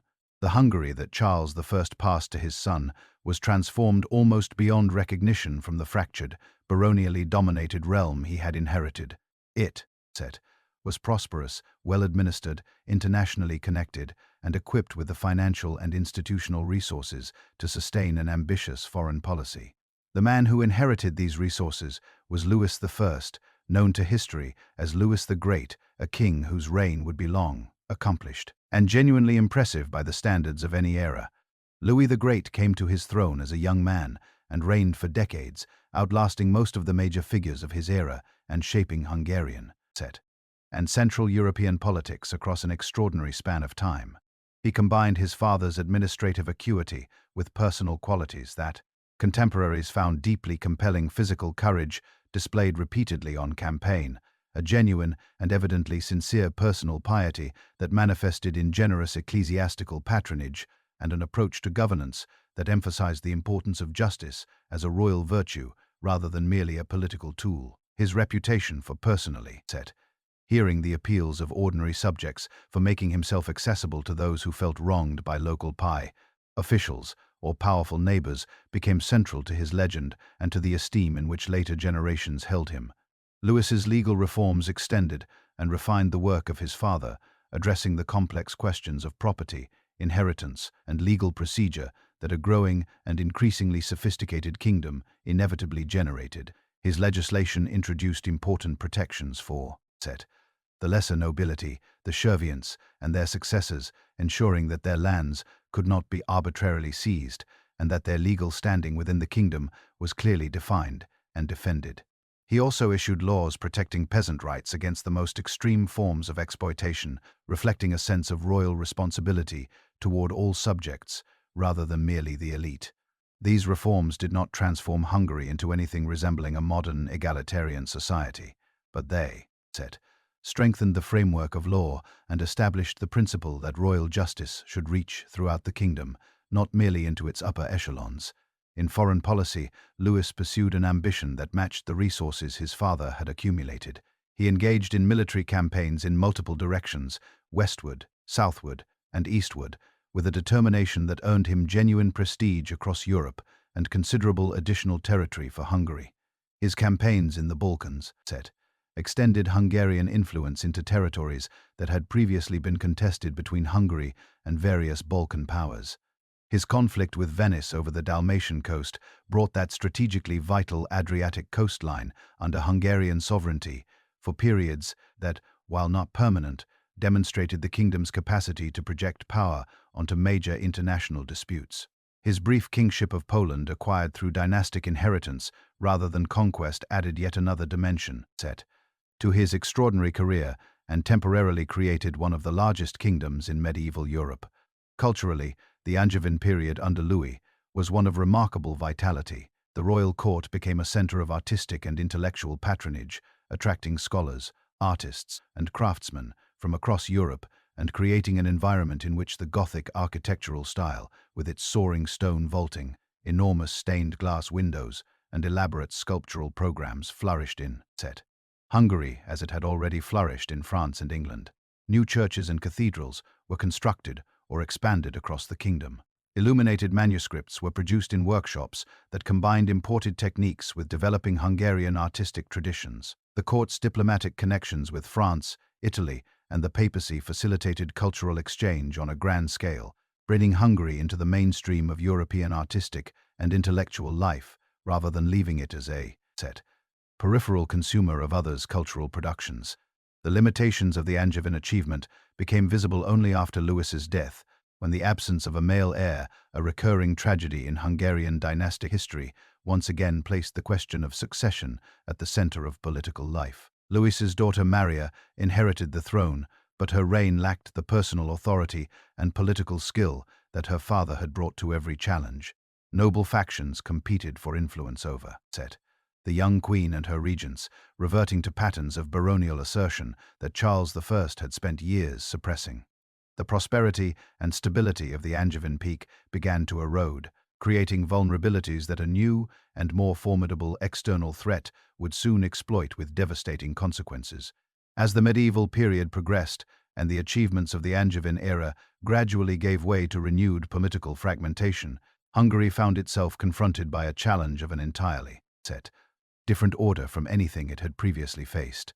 The Ottoman Empire, a state of extraordinary military efficiency and relentless expansionist ambition, was advancing northward through the Balkans with a methodical determination that left little doubt about its ultimate objectives. Earlier Hungarian rulers had dealt with steppe raiders, Mongol invasions, and the competitive pressures of neighboring Christian kingdoms. But the Ottomans were something different, a fully organized, centrally administered empire with professional armies, sophisticated logistics, and a strategic vision that extended explicitly toward the conquest of Central Europe. The political situation within Hungary during the decades preceding the Ottoman confrontation was deeply unpromising. The strong central authority that Charles I had rebuilt and Louis the Great had expanded had dissipated substantially after Louis's death. Successive kings struggled with the perennial tension between royal authority and baronial independence, a tension that Hungarian constitutional tradition, with its formal recognition of noble rights and the legacy of the Golden Bull, made especially difficult to resolve definitively in favor of the crown. While the nobility insisted on their historic privileges and their right to participate in governance, the kingdom's ability to mount a coordinated defense against an external enemy of the Ottoman Empire's caliber required exactly the kind of centralized authority and reliable resource extraction that the baronial system consistently frustrated. Into this difficult situation entered the Hunyadi family, one of the most remarkable military and political dynasties in Hungarian history. János Hunyadi, father of the future King Matthias, rose to prominence through military ability of genuine genius. Born into the Hungarian-Romanian nobility of Transylvania, he did not possess the ancient lineage of the great magnate families, but he possessed something more, practically valuable in the circumstances of the mid-15th century, an extraordinary talent for warfare against the Ottomans. His campaigns against Ottoman forces achieved results that seemed almost miraculous to contemporaries. A series of victories against much larger forces that demonstrated both personal courage and strategic brilliance. His most celebrated achievement was the defense of Belgrade in 1456, when he organized and led a polyglot force of crusaders and defenders that drove off a major Ottoman siege just weeks before his death from plague. In Hungarian memory, the bells that still ring at noon in churches across the Catholic world were established as a memorial to this victory. János Hunyadi's death left a vacuum in military leadership at precisely the moment when Hungary needed strong direction most urgently. His son Matthias, known to history as Matthias Hunyadi or Matthias Corvinus, was only 15 years old and under arrest at the time of his father's death, having been seized by political enemies of the family who feared the Hunyadi influence. His path to the throne was neither obvious nor straightforward. He had powerful supporters among the lesser nobility and the people at large, who remembered his father's achievements with genuine reverence. He also faced powerful enemies among the great magnates who had no intention of accepting king from a non-royal family without substantial guarantees of their own continued privilege. Matthias was elected king by a diet held on the frozen surface of the Danube in 1458 a scene of dramatic symbolic weight, and the early years of his reign tested his political skills to their limits.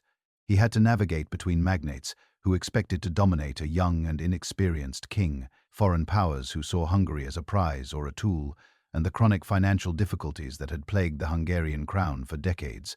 That he survived these early years and emerged from them in a position of genuine strength reflects both his personal gifts and the deep well of popular support he was able to draw upon as the son of János Hunyadi, the hero of Belgrade. Matthias's military policy centered on the creation and maintenance of what became known as the Black Army, Fikit Sereg, a professional standing force, unlike anything Hungary had possessed since the Black Army of legend. Traditional medieval military organization relied on noble obligation. Each landholder was expected to provide troops proportional to his estates when the king called. This system had fundamental structural weaknesses. It was slow to mobilize, its quality depended heavily on the individual commitment of each landholder, and it dissolved at the end of each campaign season as men returned to their estates. A professional standing army, paid regularly and trained continuously, was an entirely different proposition. The Black Army was equipped with the best available weapons, including the artillery and handguns that were transforming warfare across Europe during the 15th century. Its cavalry combined the traditional Magyar emphasis on mobility with the armored resilience of Western European heavy horse. Its infantry included skilled mercenaries recruited from across Central Europe, Bohemians, Germans, Poles, and others who brought diverse tactical experience into a force capable of sustained field operations. With this instrument, Matthias pursued foreign policy in multiple directions simultaneously. His campaigns in Bohemia, Moravia, and eventually Austria were not merely exercises in territorial expansion. They served strategic purposes related to Hungary's long-term security, weakening potential adversaries, securing revenue-generating territories, and demonstrating that Hungary under his leadership was a major European power that other states would need to treat as an equal rather than a subject. His capture of Vienna in 1485 and his residence there in the final years of his reign represented the high-water mark of this expansionist strategy. A Hungarian king, ruling from the Habsburg capital, was a statement of power that resonated across the continent. Yet, for all his military achievements, Matthias Corvinus is remembered most durably, not as a conqueror, but as a Renaissance prince of exceptional cultural sophistication. His court at Buda became one of the great centers of humanist learning in all of Europe north of the Alps. He was in direct correspondence with the leading intellectuals of the Italian Renaissance, patronizing scholars, poets, philosophers, and artists with a generosity and genuine personal engagement that went far beyond mere political calculation. He read widely and participated actively in intellectual discussions, not as a passive patron, but as a man genuinely interested in the ideas and arguments of his time. The jewel of this cultural achievement was the Corvina Library, a collection of illuminated manuscripts, and scholarly texts that numbered in the hundreds and possibly thousands, representing one of the largest and most carefully curated royal libraries in all of Europe. Books were commissioned specially for the collection, decorated by the finest Florentine and Netherlandish illuminators, and gathered from across the continent through agents who searched monasteries, private collections, and commercial book dealers on Matthias's behalf. The library housed works in Latin, Greek, and Italian, classical texts, alongside contemporary humanist scholarship, reflecting Matthias's commitment to the full breadth of Renaissance learning. Its existence was not merely a cultural trophy.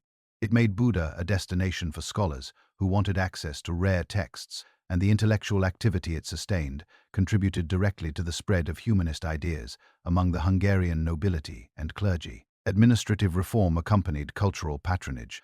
Matthias reorganized the Hungarian tax system, substantially, creating more reliable mechanisms for revenue extraction and reducing the opportunities for both noble resistance and administrative corruption that had chronically undermined royal finances. He promoted capable officials, regardless of noble birth, a practice that irritated traditional aristocracy but dramatically improved the quality of royal administration. His legal reforms clarified procedures, reduced arbitrary practices, and strengthened the position of the crown within the judicial system. These changes made Hungary under Matthias a more efficiently governed kingdom than it had been for generations. capable of sustaining both expensive military operations and ambitious cultural programs simultaneously. But every achievement of the Corvinus era rested ultimately on the personal qualities of Matthias himself, and this was the dynasty's fatal weakness. When Matthias died in 1490 without a legitimate heir, his illegitimate son Janos Corvinus was unable to secure the throne. Against the resistance of the magnates, everything he had built began almost immediately to unravel. The great nobles, who had chafed under his strong governance, moved quickly to reassert their traditional privileges. The Black Army, without royal funding, dissolved. The Corvina library was dispersed and eventually largely destroyed. The administrative reforms were reversed or simply abandoned. The successors who followed Matthias on the Hungarian throne, Vladislaus II and then Louis II, lacked both his political genius and his personal authority over the nobility. Royal revenues collapsed as magnates reasserted control over resources that Matthias had directed toward the crown. Hungary's military capacity, so formidable under the Black Army, deteriorated rapidly as the professional force was disbanded and the kingdom reverted to reliance on noble obligation. The Ottoman Empire, observing these developments, was acquiring new and formidable leadership of its own. Suleiman the Magnificent, who became Sultan in 1520, was precisely the kind of ruler who could exploit the opportunity presented by Hungary's internal weakness. Young, energetic, personally brave, and served by an excellent military establishment, Suleiman had made it clear that he intended to continue his predecessor's work of expanding Ottoman power northward, and that Hungary lay directly in his path. The catastrophe toward which Hungary had been moving since the death of Matthias Corvinus arrived with terrible finality at the Battle of Mohocs in August 1526. The events leading up to the battle read like a tragic accumulation of missed opportunities, noble obstruction, and the fatal gap between the scale of the Ottoman threat and Hungary's degraded capacity to meet it.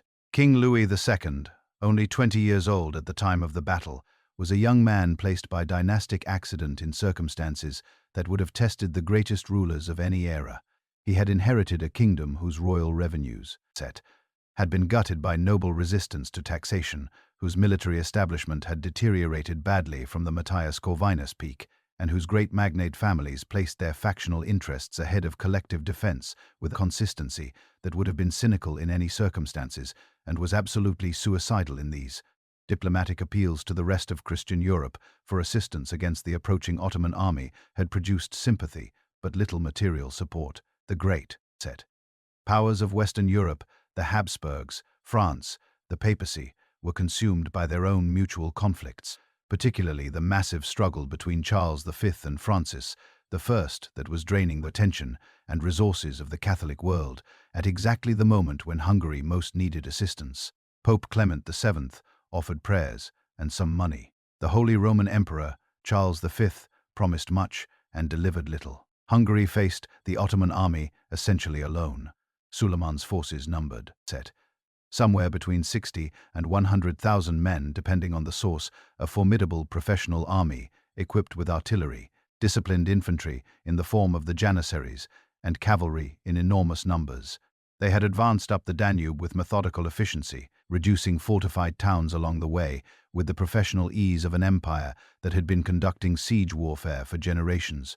Louis assembled his forces, perhaps 25 to 30,000 men, including contingents from Croatian and other allied territories, and marched south to meet them.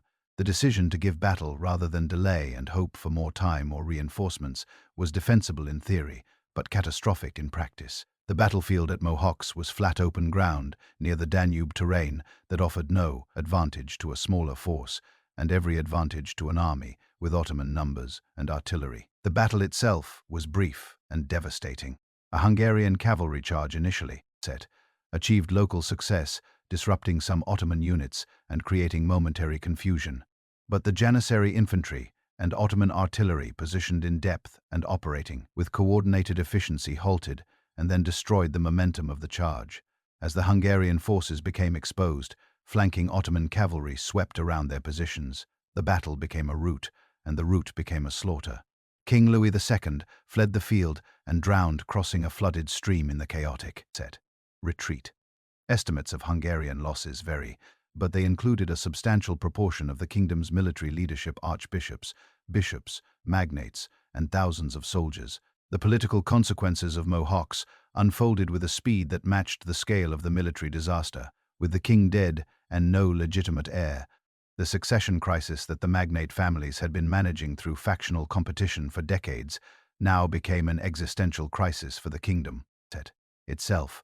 Two rival kings were crowned in short succession: János Zápolya, supported by the Eastern Hungarian nobility and enjoying Ottoman approval, and Ferdinand of Habsburg, related to Louis II through marriage and backed by the resources and diplomatic connections of the most powerful dynasty in Europe. The coexistence of two crowned kings meant civil war on top of Ottoman occupation, a combination that completed the destruction of anything resembling a unified Hungarian state. Suleiman moved deliberately to exploit this division. Ottoman forces captured Buda in 1526 and returned to occupy it permanently in 1541, incorporating it and the surrounding central Hungarian territory directly into the Ottoman administrative system as the province of Budan. What had been the capital of the medieval Hungarian kingdom became an Ottoman city, its churches converted to mosques, its administration staffed by Ottoman officials, its economic life integrated into the empire's vast commercial network. The transformation was not instantaneous and not entirely destructive. Some continuity of local life persisted. Hungarian communities survived, accommodating themselves to Ottoman rule with varying degrees of ease and resistance. But the symbolic and political significance of the transformation was enormous. The heart of the Hungarian kingdom had been absorbed into an empire whose culture, religion, and governing principles were entirely different from anything Hungary had known before. The division of the former kingdom into three separate entities: Ottoman-controlled Central Hungary, Royal Hungary under Habsburg rule in the west and north, and the semi-autonomous Principality of Transylvania in the east, created a political geography that would persist for a century and a half and shape Hungarian history in ways still visible today. Each of these three regions followed a distinct developmental path, influenced by different political masters, religious policies, economic systems, and cultural forces. Together, they preserved the elements of Hungarian identity and political tradition that would eventually enable the reconstruction of Hungarian statehood, but in ways and at a cost that no one in 1526 could have predicted or desired. The division of Hungary into three distinct political entities following the catastrophe at Mohawks created realities of daily life that varied enormously depending on where in the former kingdom one happened to live. Understanding this era requires moving beyond the perspective of military campaigns and dynastic politics to consider the human texture of existence in a kingdom that had been shattered into fragments, how people organized their days, fed their families, maintained their faith, and kept alive some sense of who they were across the long decades of fragmentation. In the central region under Ottoman rule, the transformation of daily life was most visible and, in some respects, most profound. The Ottoman Empire that incorporated Central Hungary into its administrative structure was not a primitive or barbarous entity. It was a highly sophisticated imperial system with centuries of experience governing diverse populations across multiple continents. Its administrative machinery operated according to established principles that were in many respects more rational and consistent than what the feudal patchwork of medieval Hungary had provided. Pashas and beys governed major centers from fortified administrative posts, collecting taxes, maintaining security, and adjudicating disputes according to Ottoman legal norms. Village-level governance was often left largely in the hands of local communities, as long as tax obligations were met on schedule. Taxation under the Ottomans was comprehensive and sometimes burdensome, but it was also systematized in ways that reduced the arbitrary quality of medieval tax collection. The land tax, the head tax on non-Muslims, and the various fees set on market activity created a predictable, if heavy, fiscal environment. Some scholars have argued that in regions where Ottoman administration functioned well, the tax burden was not dramatically worse than what Hungarian peasants had endured under their native lords. What changed more fundamentally was the social and political context. The familiar hierarchies of Hungarian nobility, church, and local custom were replaced by a completely alien governing structure and the cultural and Linguistic distance between the Ottoman officials and the Hungarian population created friction and incomprehension that no amount of administrative efficiency could fully bridge. Urban life in Ottoman-controlled Hungary changed most visibly. Buda, once the jewel of Hungarian medieval civilization, home to the magnificent royal palace that Matthias Corvinus had built in the Renaissance style, was transformed systematically into an Ottoman city. Mosques replaced or were built alongside churches. Public baths, hammams, appeared throughout the city, introducing a form of civic life that had no precedent in Hungarian culture. Fountains and public water infrastructure, improved by Ottoman investment, changed the physical character of urban space. Markets continued to function and in some respects expanded as Ottoman commercial networks linked central Hungary to trade routes stretching into Anatolia and the Levant. Merchants from Greek, Armenian, and Turkish communities settled alongside surviving Hungarian traders, creating a cosmopolitan commercial environment quite unlike the more ethnically homogeneous medieval town. Religious life in Ottoman Hungary was genuinely complex. The Ottoman Empire did not practice the systematic religious persecution that Christian kingdoms of the era frequently inflicted on their religious minorities. Non-Muslim communities, Christians and Jews, were in principle protected as dhimmis, tolerated minorities who paid the head tax in exchange for the right to practice their faith and maintain their own community institutions.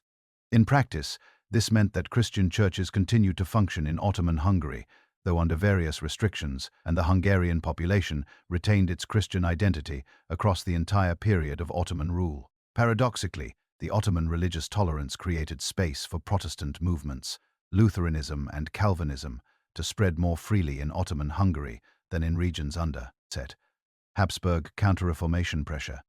Hungarian Protestant communities found in the Ottoman zone a tolerance that the Habsburgs in Royal Hungary were determined to deny them.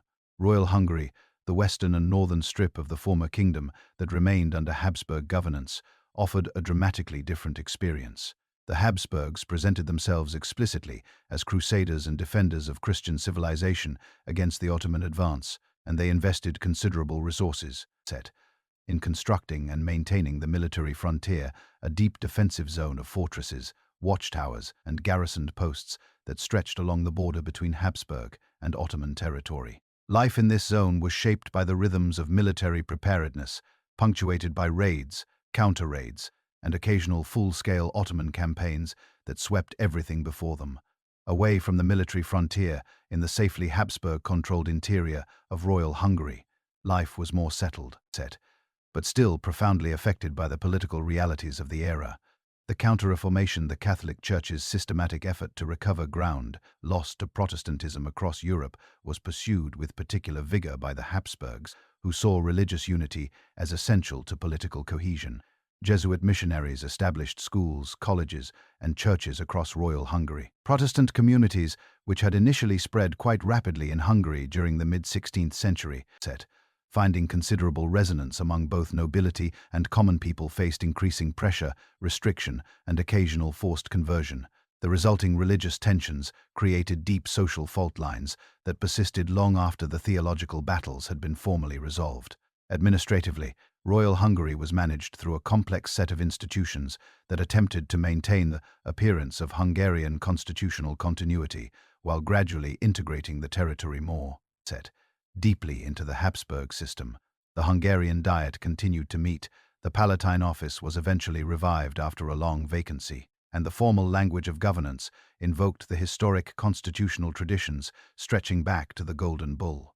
But actual power increasingly resided in Vienna, in the Habsburg court, the war council that managed frontier defense, and the treasury that controlled financial flows. Hungarian nobles, who wanted political influence, had to seek it in Vienna, as much as in their own kingdom, a requirement that was both practically inconvenient and symbolically humiliating. The Principality of Transylvania represented perhaps the most interesting and, in some ways, most creative political environment of the three zones. Its unique position, formally a vassal of the Ottoman Empire, paying regular tribute to Constantinople, yet maintaining internal self-governance and significant diplomatic independence, created circumstances that allowed for a degree of political and cultural experimentation rare anywhere in 16th-century Europe.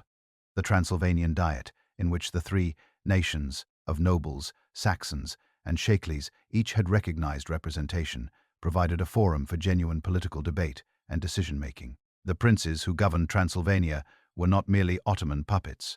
They were skilled political actors who managed the extraordinarily delicate balancing act of maintaining Ottoman protection while resisting absorption, cultivating Habsburg relationships while preserving independence, and navigating the intense religious controversies of the Reformation era with a pragmatism that was unusual in its time. The Edict of Torda in 1568, issued during the reign of Janos Zygmunt Zapolya, stands as perhaps Transylvania's most remarkable achievement. This document extended legal recognition and toleration to 4 Christian denominations: Catholic, Lutheran, Calvinist, and Unitarian, making Transylvania one of the very few places in all of Europe where such a degree of religious pluralism had formal legal standing. The significance of this cannot be overstated in its historical context. Across the continent, the religious wars of the Reformation era were producing massacres, forced expulsions, and systematic persecution. In France, the St. Bartholomew's Day massacre was only a few years away. In the Spanish Netherlands, the Duke of Alva was conducting a campaign of religious repression of extraordinary brutality. Against this background, Transylvania's legal recognition of 4 competing Christian denominations was genuinely revolutionary, an experiment in coexistence that would become one of the principality's most enduring legacies.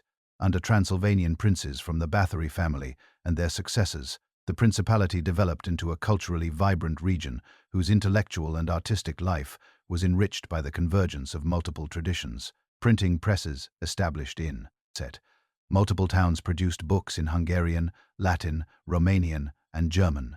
Schools and academies trained scholars and administrators. The urban centers of the principality, especially Kolosvar, became meeting points for thinkers of different backgrounds and faiths who found in Transylvania's unusual atmosphere of tolerance a space for the kind of open inquiry that was simply not possible elsewhere in the region. For ordinary people across all 3 zones of divided Hungary, the experience of fragmentation was lived primarily as insecurity, disruption, and the persistent anxiety of living on frontiers: geographical, political, and cultural. Families were separated by borders that had not existed a generation before.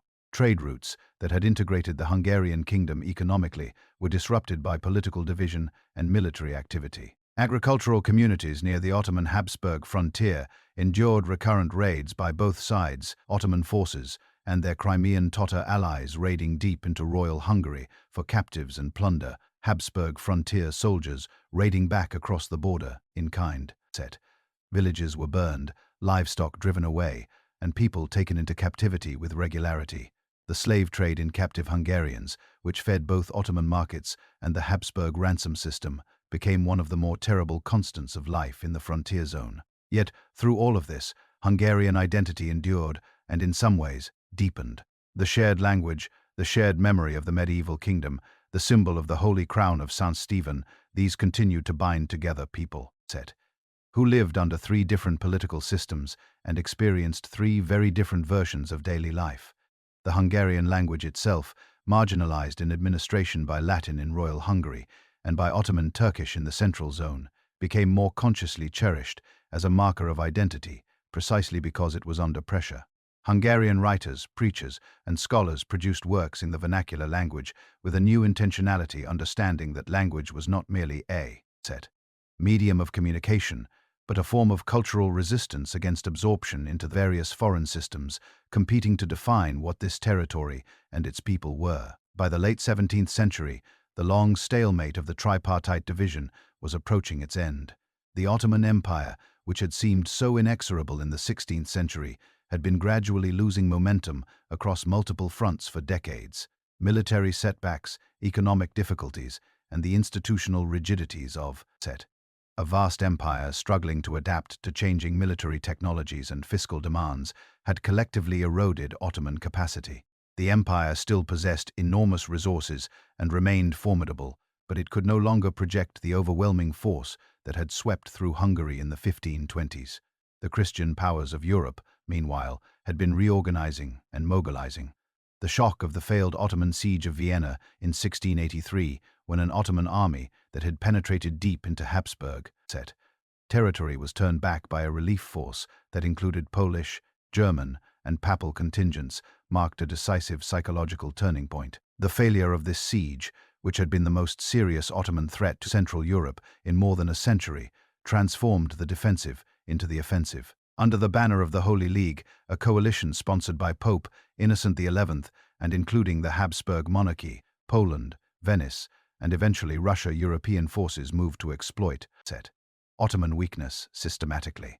The reconquest of Hungary unfolded over the following decade and a half with a methodical intensity that gradually dismantled the entire Ottoman position in the former Hungarian kingdom. Fortress after fortress was besieged and reduced. Buda itself, the symbolic heart of Ottoman rule in Hungary, held for nearly a century and a half, was besieged in 1686 and captured after fierce fighting that left much of the city in ruins.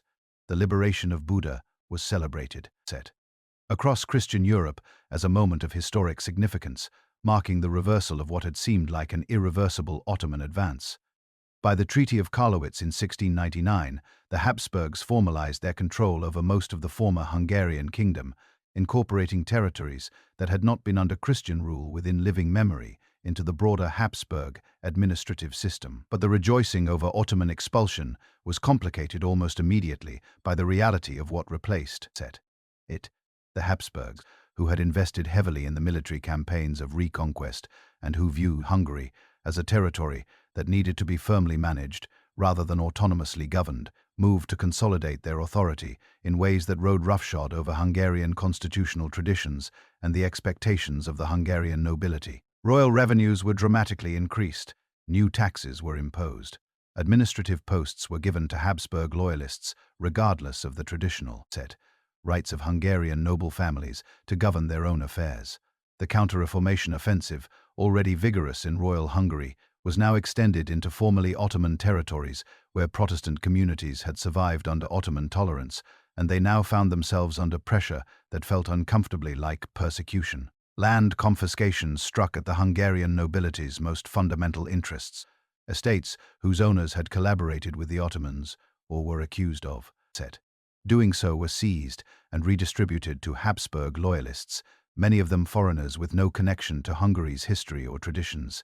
This redistribution transformed the social character of the Hungarian nobility in ways that many Hungarian nobles experienced as a fundamental assault on their world. The traditional landowning class that had provided the social and political backbone of Hungarian identity for centuries found itself displaced in many regions by a new landlord class, whose primary loyalty was to Vienna.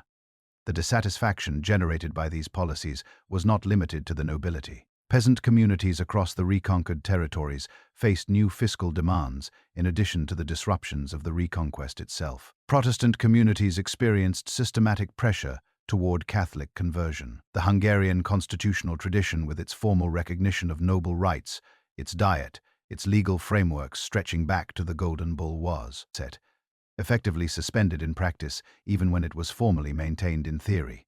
Out of this widespread and deepening dissatisfaction emerged the figure who would lead the most significant Hungarian uprising of the early modern period.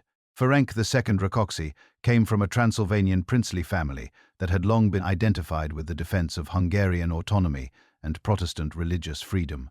His personal biography was dramatic. His father and stepfather had both been involved in anti-Habsburg resistance. His mother, Ilona Zorinie, had famously defended the fortress of Mongol against Habsburg siege for years before its eventual fall. Educated partly at Habsburg courts and partly in the intellectual environment of Transylvania, Rákóczi combined personal charisma, genuine political intelligence, and a deep-seated commitment to Hungarian autonomy that his family history made viscerally personal. The uprising that became known as the Rákóczi War of Independence, the Kuruk rebellion, began in the early years of the 18th century and drew on the accumulated grievances of the entire post-reconquest period. Peasants who had hoped that liberation from Ottoman rule would bring improvement in their conditions found that Habsburg taxation and noble oppression were at least as burdensome as anything they had known before. Protestant communities fighting for their religious rights found in Rákóczi a leader who promised protection. Noble families who had been dispossessed or marginalized saw in the uprising an opportunity to reclaim what they had lost. Former Habsburg frontier soldiers who had been discharged without the pay owed them the Kuruk fighters, who gave the rebellion its popular name, provided the military core around which a genuine army could be built. Rákóczi's leadership combined military operations with a sophisticated political and diplomatic strategy. He issued proclamations and manifestos that framed the uprising not as rebellion, set against legitimate authority, but as the defense of Hungary's ancient constitutional rights against illegal Habsburg violations. This framing was important. It positioned the struggle within the tradition of the Golden Bull's right of resistance, rather than as simple treason, giving it moral and legal legitimacy in Hungarian eyes, and making it more difficult for the Habsburgs to simply dismiss it as criminal insurgency. Diplomatically, Rákóczi sought support from France, then engaged in the war, of the Spanish succession against the Habsburgs and from other powers that might benefit from a destabilized Habsburg flank. French diplomatic engagement provided some encouragement, but never the substantial military assistance that might have changed the outcome. The military campaigns of the Kuruk rebellion were conducted with a combination of traditional Magyar cavalry, mobility, and the kind of determined territorial defense that the defensive structures of the post-Reconquest period enabled. At their height, Rákóczi's forces controlled large portions of Hungary and Transylvania, demonstrating that a motivated Hungarian army could contest Habsburg control of the kingdom effectively. The Estates of Hungary formally recognized Rákóczi's authority, and the Diet that met at Onod in 1707 took the dramatic step of formally dethroning the Habsburgs, a declaration of independence that echoed the precedents of 1848 and foreshadowed that later revolutionary moment in interesting ways. But the military balance was ultimately impossible to redress. The Habsburg Empire possessed resources, financial, military, and diplomatic, that Rákóczi's movement simply could not match. As the War of the Spanish Succession wound toward its conclusion, Habsburg military attention and resources were increasingly available for deployment against the Hungarian rebellion. Serbian and Romanian communities, whose relationship with the Hungarian nobility was complicated by ethnic and religious tensions, provided substantial military support to the Habsburgs. The Kuruk armies, despite their courage and their identification with a genuine popular cause, gradually lost territory, suffered increasing casualties they could not replace, and saw their supply situation deteriorate toward crisis. The war ended not in a decisive battle, but in a gradual exhaustion of Hungarian resistance, formalized in the Treaty of Shatmar in 1711. The terms of this settlement were somewhat more generous than the Habsburgs' military position might have dictated, a reflection both of pragmatic Habsburg recognition that governing a permanently hostile Hungary would be more costly than necessary concessions, and of the skillful negotiation conducted by the Hungarian moderate nobility, who had come to believe that accommodation offered better long-term prospects than continued futile resistance. Rákóczi himself refused to accept the settlement and went into exile, dying in Turkey decades later without ever returning to his homeland. But his legend endured, a symbol of the Hungarian spirit that refused to accept foreign domination as permanent or legitimate. The early 18th century ushered in a new phase for Hungary, one that differed markedly from the preceding centuries of military conflict, foreign occupation, and political fragmentation. The Habsburg monarchy, now exercising firm control over most of the former Hungarian kingdom, adopted a more conciliatory approach following the settlement of the Rákóczi uprising. Pure repression had proven expensive and ultimately counterproductive. A Hungary that was pacified through reasonable accommodation could contribute more reliably to the empire's resources than a Hungary held down by constant military force. This pragmatic reconsideration opened a period of cautious reconstruction, during which the deep wounds of the Ottoman era and the Reconquest began, slowly and unevenly, to heal. The dominant political reality of this era was Habsburg governance, and its character was shaped decisively by the personalities and policies of the rulers on the Habsburg throne.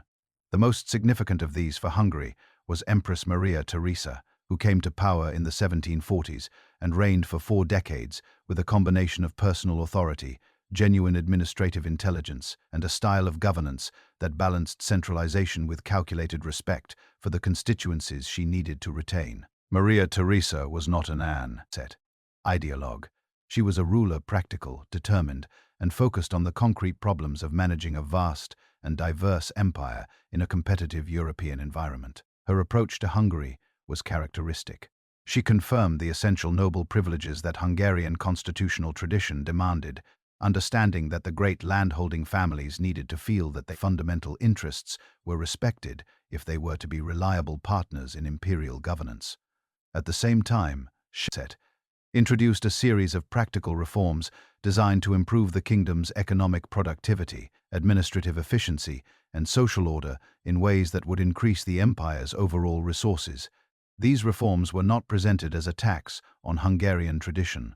They were framed as improvements, as the application of enlightened reason to problems that everyone could see needed addressing. The Herbarium Maria Theresa's comprehensive regulation of the relationship between landlords, serfs, was among her most significant practical achievements. The system of serfdom that had structured Hungarian rural life for centuries had never been systematically regulated. The obligations that peasant families owed their lords in terms of labor service, payments in kind, and various fees and dues had accumulated over time into a complex and often abusive patchwork that varied enormously from estate to estate and region to region. Landlords who wished to exploit their serfs to the maximum faced few effective constraints. The results were periodic peasant unrest, flight from the land, and the deterioration of agricultural productivity as the rural population was driven below the threshold of viable subsistence. Maria Theresa's Herbarium established clear and enforceable limits on the obligations landlords could impose. Labor service was capped at a defined maximum. Specific fees were regulated. The peasant's right to move to leave an estate under defined conditions was clarified. These regulations did not abolish serfdom or transform the fundamental power relationship between landlords and serfs, but they created a floor below which that relationship could not legally descend, and they established the principle that the state had both the authority and the responsibility to intervene in the master-serf relationship in the interests of social stability and economic productivity. This was a significant conceptual shift, and its practical effects combined with the general peace of the era contributed to a gradual improvement in rural conditions that supported population growth and agricultural expansion. Education became another major focus of reform. Maria Theresa and her advisors understood that a modern administrative state required literate, numerate, and capable servants, from the senior officials who managed ministries to the village schoolmasters who taught the next generation of taxpayers and soldiers. The Ratio Educationis of 1777 established a comprehensive framework for education in Hungary, creating a tiered system of schools from primary level through gymnasium to university, defining curriculum standards and teacher qualifications. Implementation was uneven, particularly in remote rural areas where school buildings, qualified teachers, and willing pupils were all in short supply, but the framework itself represented a commitment to universal primary education that was genuinely progressive for its time. It was Maria Theresa's son, Joseph II, who took the logic of Enlightenment reform to its most radical expression. Joseph came to sole rule after his mother's death in 1780, equipped with a comprehensive program of rational governance derived from Tanta Enlightenment philosophy and implemented with a speed and thoroughness that left his subjects in Hungary and across the empire struggling to keep pace. He issued his reforms by imperial decree, bypassing the traditional consultative bodies that Habsburg governance had learned to work with. He attempted to impose German as the language of administration across his entire empire. He dissolved monasteries and convents not engaged in educational or charitable work, redirecting their resources to state purposes.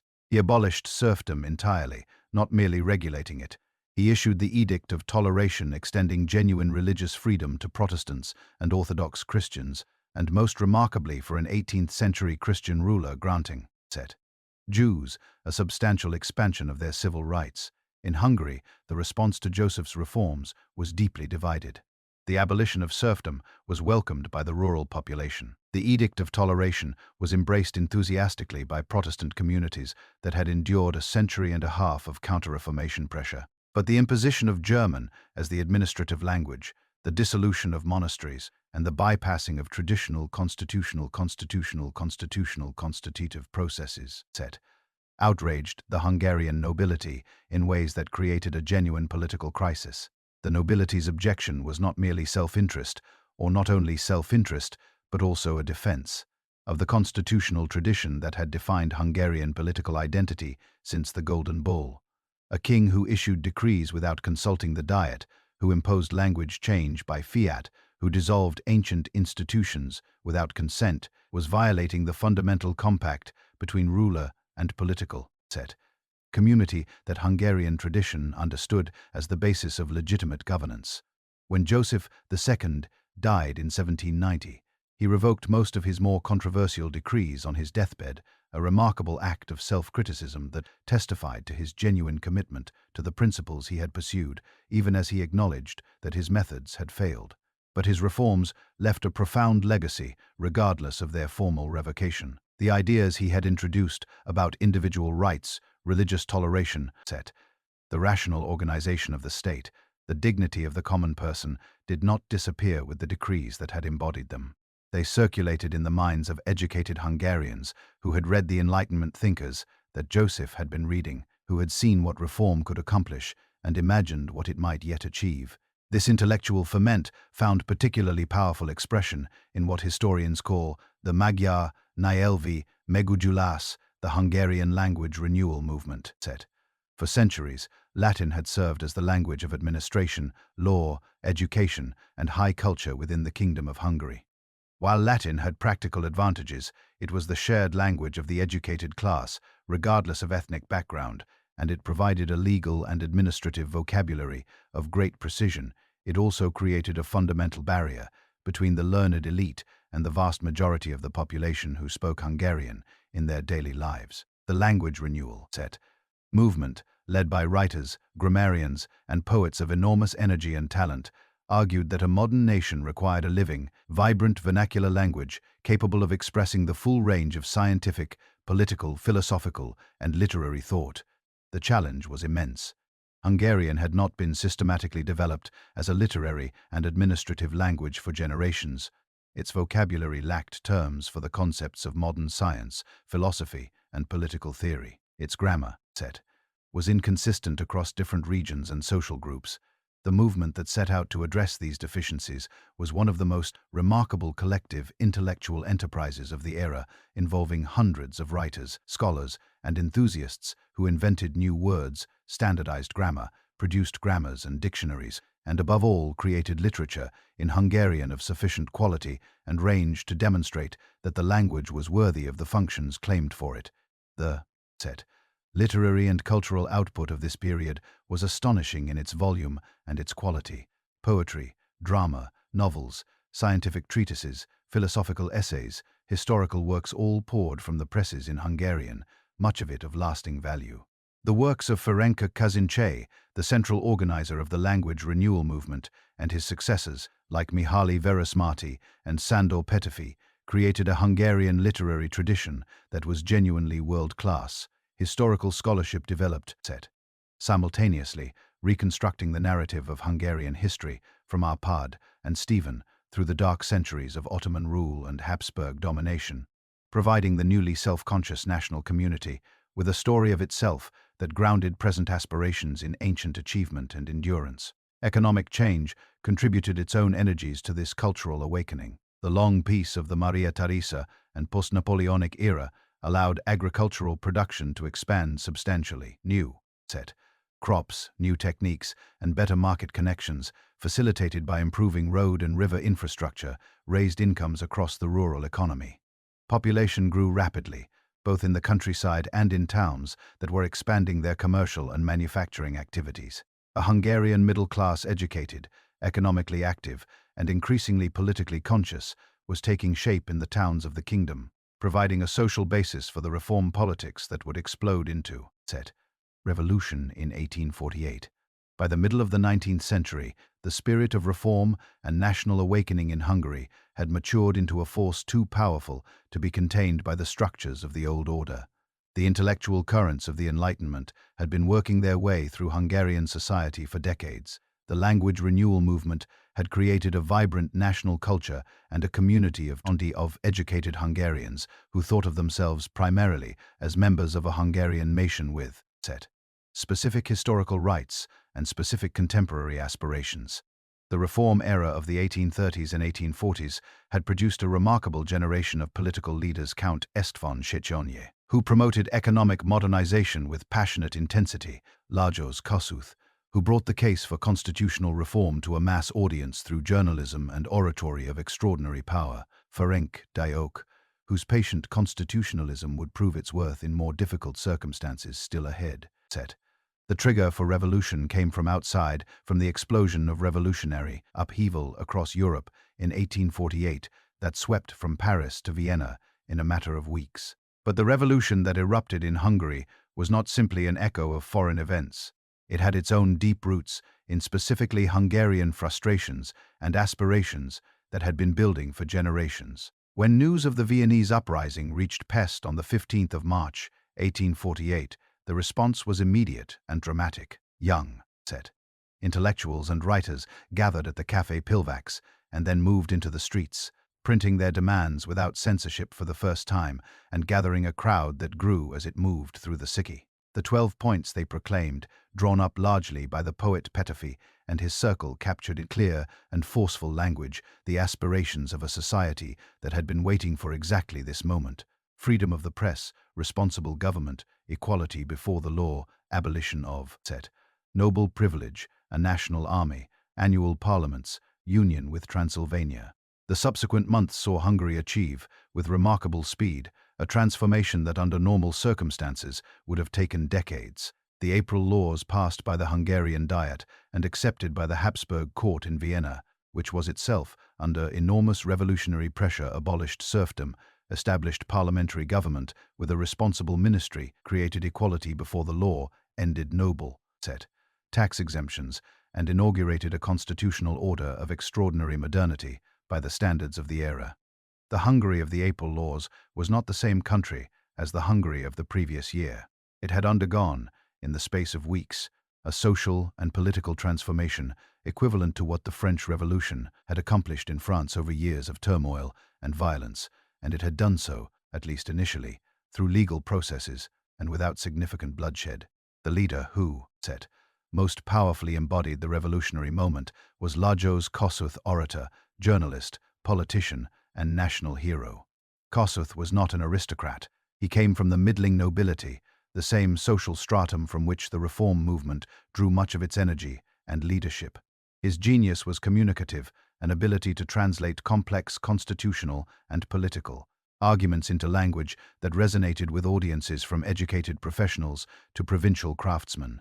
His speeches in the Diet and his journalism in Pesti Hírlap had shaped public opinion across the kingdom for years.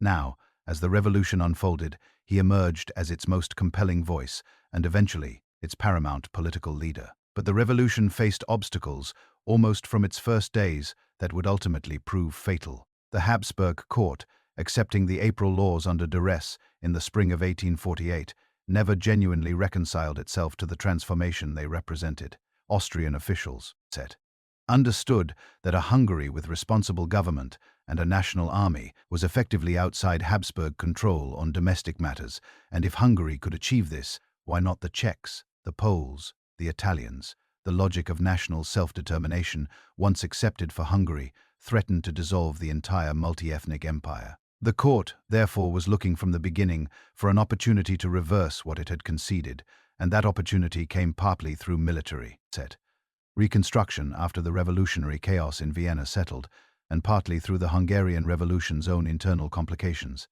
These complications were profound. Hungary in 1848 was not an ethnically homogeneous nation-state. It was a multi-ethnic kingdom in which Hungarians, while the dominant political and cultural group, coexisted with substantial populations of Slovaks, Romanians, Croats, Serbs, and Germans, each with their own national aspirations and their own relationship to the revolution.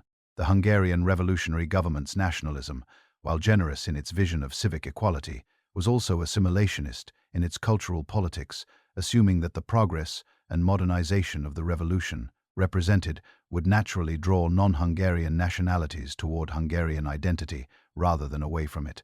This assumption was catastrophically wrong.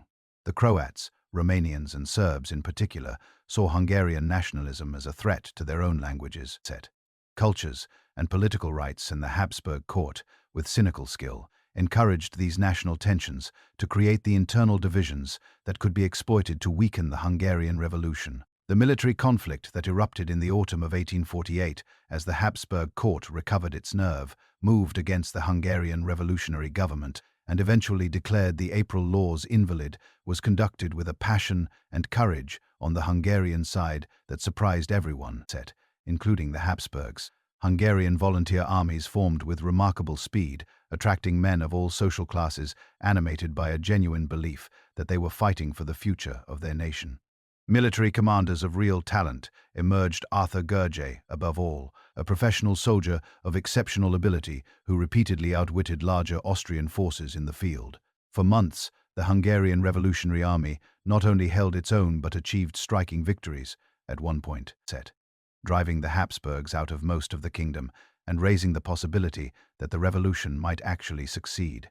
The decisive moment came when Kossuth, in a famous proclamation delivered at Debrecen in April 1849, declared Hungary's complete independence from Habsburg rule and pronounced the dynasty dethroned. It was a bold step, arguably the only step consistent with the revolution's logic at that point, but it also eliminated any remaining possibility of a negotiated settlement and forced the Habsburg court to seek external assistance it might otherwise not have required. That assistance came from Tsar Nicholas I of Russia, whose alarm at a successful revolution on his doorstep was sufficient to motivate the deployment of a Russian army of approximately 200,000 men.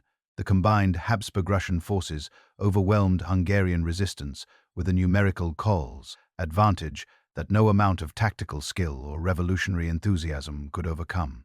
By August 1849, the Hungarian revolutionary armies had been defeated.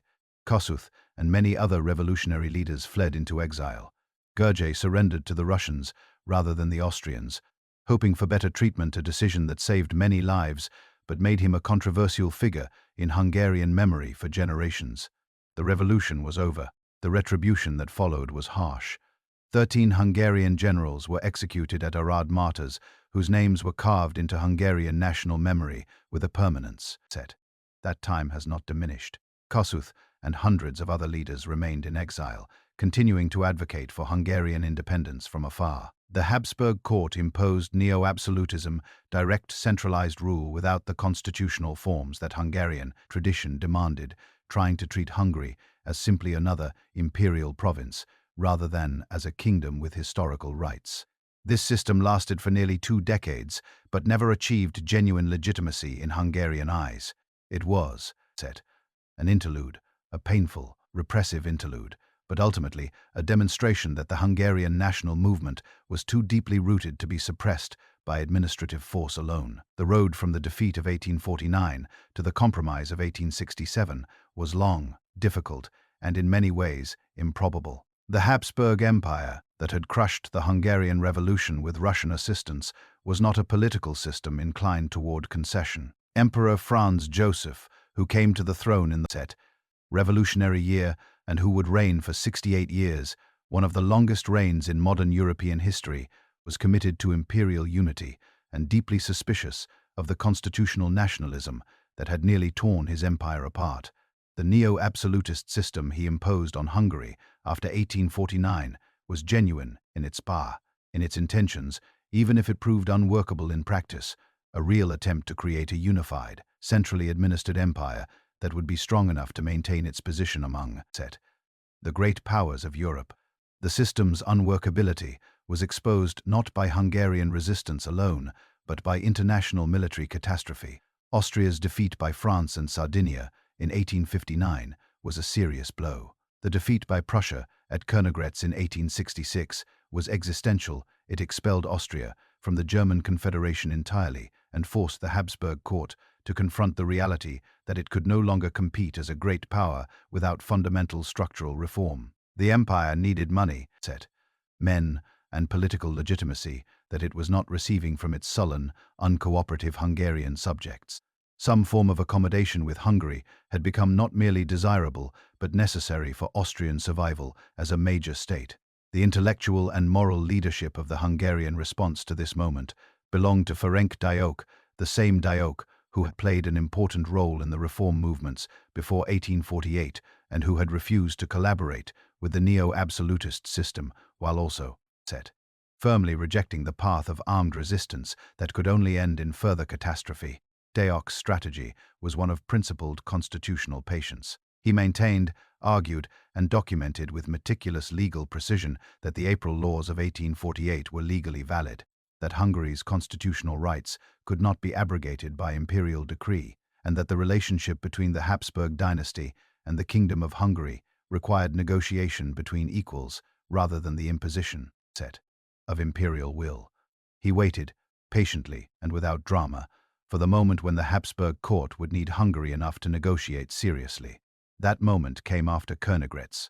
Negotiations between Deock and his colleagues and Habsburg representatives produced, after careful and complex bargaining, the Compromise of 1867, the Ausgleich. This settlement created the Austro-Hungarian dual monarchy, a genuinely novel political construction that attempted to reconcile Habsburg unity with Hungarian national autonomy within a single constitutional framework.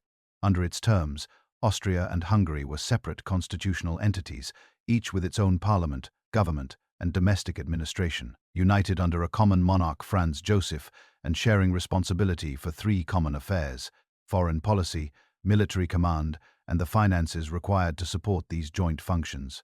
The common affairs were administered through joint ministries, responsible to delegations of representatives from both parliaments, creating an elaborate mechanism designed to ensure that neither side could be dominated by the other in these shared domains. For Hungary, the compromise represented a genuine and substantial achievement. The Diet was reconvened with real legislative authority. A Hungarian ministry, responsible to the Diet, was established, with a prime minister who governed the kingdom's domestic affairs with genuine independence from Vienna. The April laws, the revolutionary achievement of 1848, were substantially reinstated, giving constitutional form to the liberal political order that the revolution had established in principle. Hungarian became the language of administration, education, and public life within the kingdom. The noble and constitutional traditions, stretching back to Stephen and the Golden Bull, were formally honored and incorporated into the new framework. The coronation ceremony of Franz Joseph as King of Hungary in Budapest in June 1867 was a moment of extraordinary symbolic resonance. The ancient ritual of the Hungarian coronation, with its specific gestures, its invocations of historical tradition, its use of the Holy Crown of St. Stephen that had been the symbol of Hungarian statehood for 8.5 centuries, was performed with full solemnity and genuine emotion. For many Hungarians who witnessed or read about the ceremony, it felt like the restoration of something that had been stolen a century and a half before, a reaffirmation, against all the historical odds, that Hungary was and would remain a distinct national entity with its own identity and its own legitimate place in the European order. The decades that followed the compromise were the era of the dual monarchy at its best, a period of remarkable economic development, cultural creativity, and civic flourishing that transformed Hungary from a predominantly agricultural kingdom into a modern European state with its own distinctive character. Budapest, formed by the administrative unification of Buda, Pest, and Óbuda in 1873, became the most visible symbol of this transformation. The city that rose on both banks of the Danube during the following decades was genuinely magnificent, a metropolis of broad boulevards, monumental public buildings, elegant bridges, and a vibrant urban culture that drew comparisons to Vienna, Paris, and Berlin. The Hungarian Parliament building, completed in 1902 after 2 decades of construction, was one of the largest legislative buildings in the world, a deliberate statement in stone and Gothic, revival architecture of Hungary's pride in its parliamentary tradition and its confidence in its future. The economic development of the era was substantial and in some sectors spectacular. Railway construction connected previously isolated regions of the kingdom, stimulating agricultural commercialization and industrial development simultaneously. Budapest became an industrial center of real importance, with flour milling, textile production, machinery manufacture, and a growing range of other industries that employed thousands of workers and generated substantial economic output. The agricultural sector, still dominant in the Hungarian economy, modernized steadily through the adoption of new machinery, improved seed varieties, and better market access created by the railway network.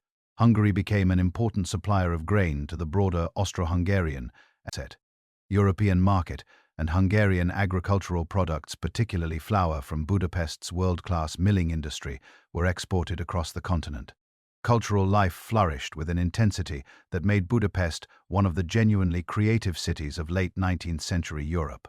Hungarian literature produced writers of international stature, Kalman Mixoth, Morjokai, and later Endre Erdei, who captured the complexity of Hungarian society in prose and poetry of lasting value.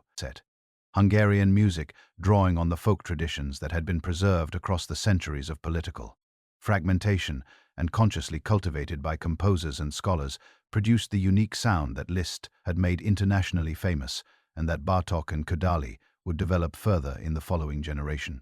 The Hungarian Academy of Sciences, founded earlier in the century, became a genuine center of international scholarship. Hungarian mathematicians, physicists, engineers, etc. Medical scientists made contributions that were recognized and respected across the European academic world. Yet the Compromise era also contained within it the contradictions and tensions that would ultimately contribute to its undoing. The multi-ethnic character of the Kingdom of Hungary created persistent political difficulties that the Hungarian ruling class managed imperfectly. The policy of Magyarization, the promotion of the Hungarian language and cultural identity as the defining characteristics of citizenship in the kingdom generated deep resentment among the Slovak, Romanian, Croatian, Serbian, and German communities who found their languages and cultures treated as inferior or simply ignored by the state. Non-Hungarian communities faced pressure in schools, courts, and administrative offices to use Hungarian rather than their own languages. National movements among these communities grew stronger in response, demanding cultural rights and political autonomy that the Hungarian political establishment was generally unwilling to grant. The relationship between the two halves of the dual monarchy was itself a constant source of friction. The economic arrangements of the compromise, particularly the customs union that integrated two economies and the formulas for dividing common expenses, required renegotiation every 10 years, and these negotiations were consistently difficult and sometimes politically destabilizing. Hungarian politicians who believed that the compromise did not give Hungary enough independence, the Party of Independence, that had never fully accepted the compromise settlement, regularly challenged the ruling Liberal Party, creating political instability that weakened the Hungarian government's ability to address the kingdom's deeper social problems.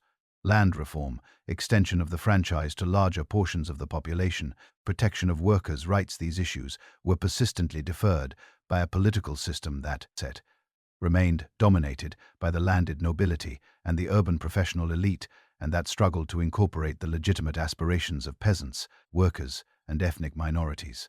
By the early 20th century, the Kingdom of Hungary, within the dual monarchy, was a genuinely impressive achievement in many respects and a deeply troubled society in others. The economic and cultural development of the preceding decades had created a modern country with world-class institutions in multiple fields. But the social and ethnic tensions that had been accumulating throughout the Compromise era were approaching a crisis point. The gathering storm clouds of European great power rivalry, the arms race, the alliance systems, the national conflicts simmering in the Balkans would soon produce the catastrophe that swept the dual monarchy away entirely and confronted Hungary with the most traumatic transformation in its modern history.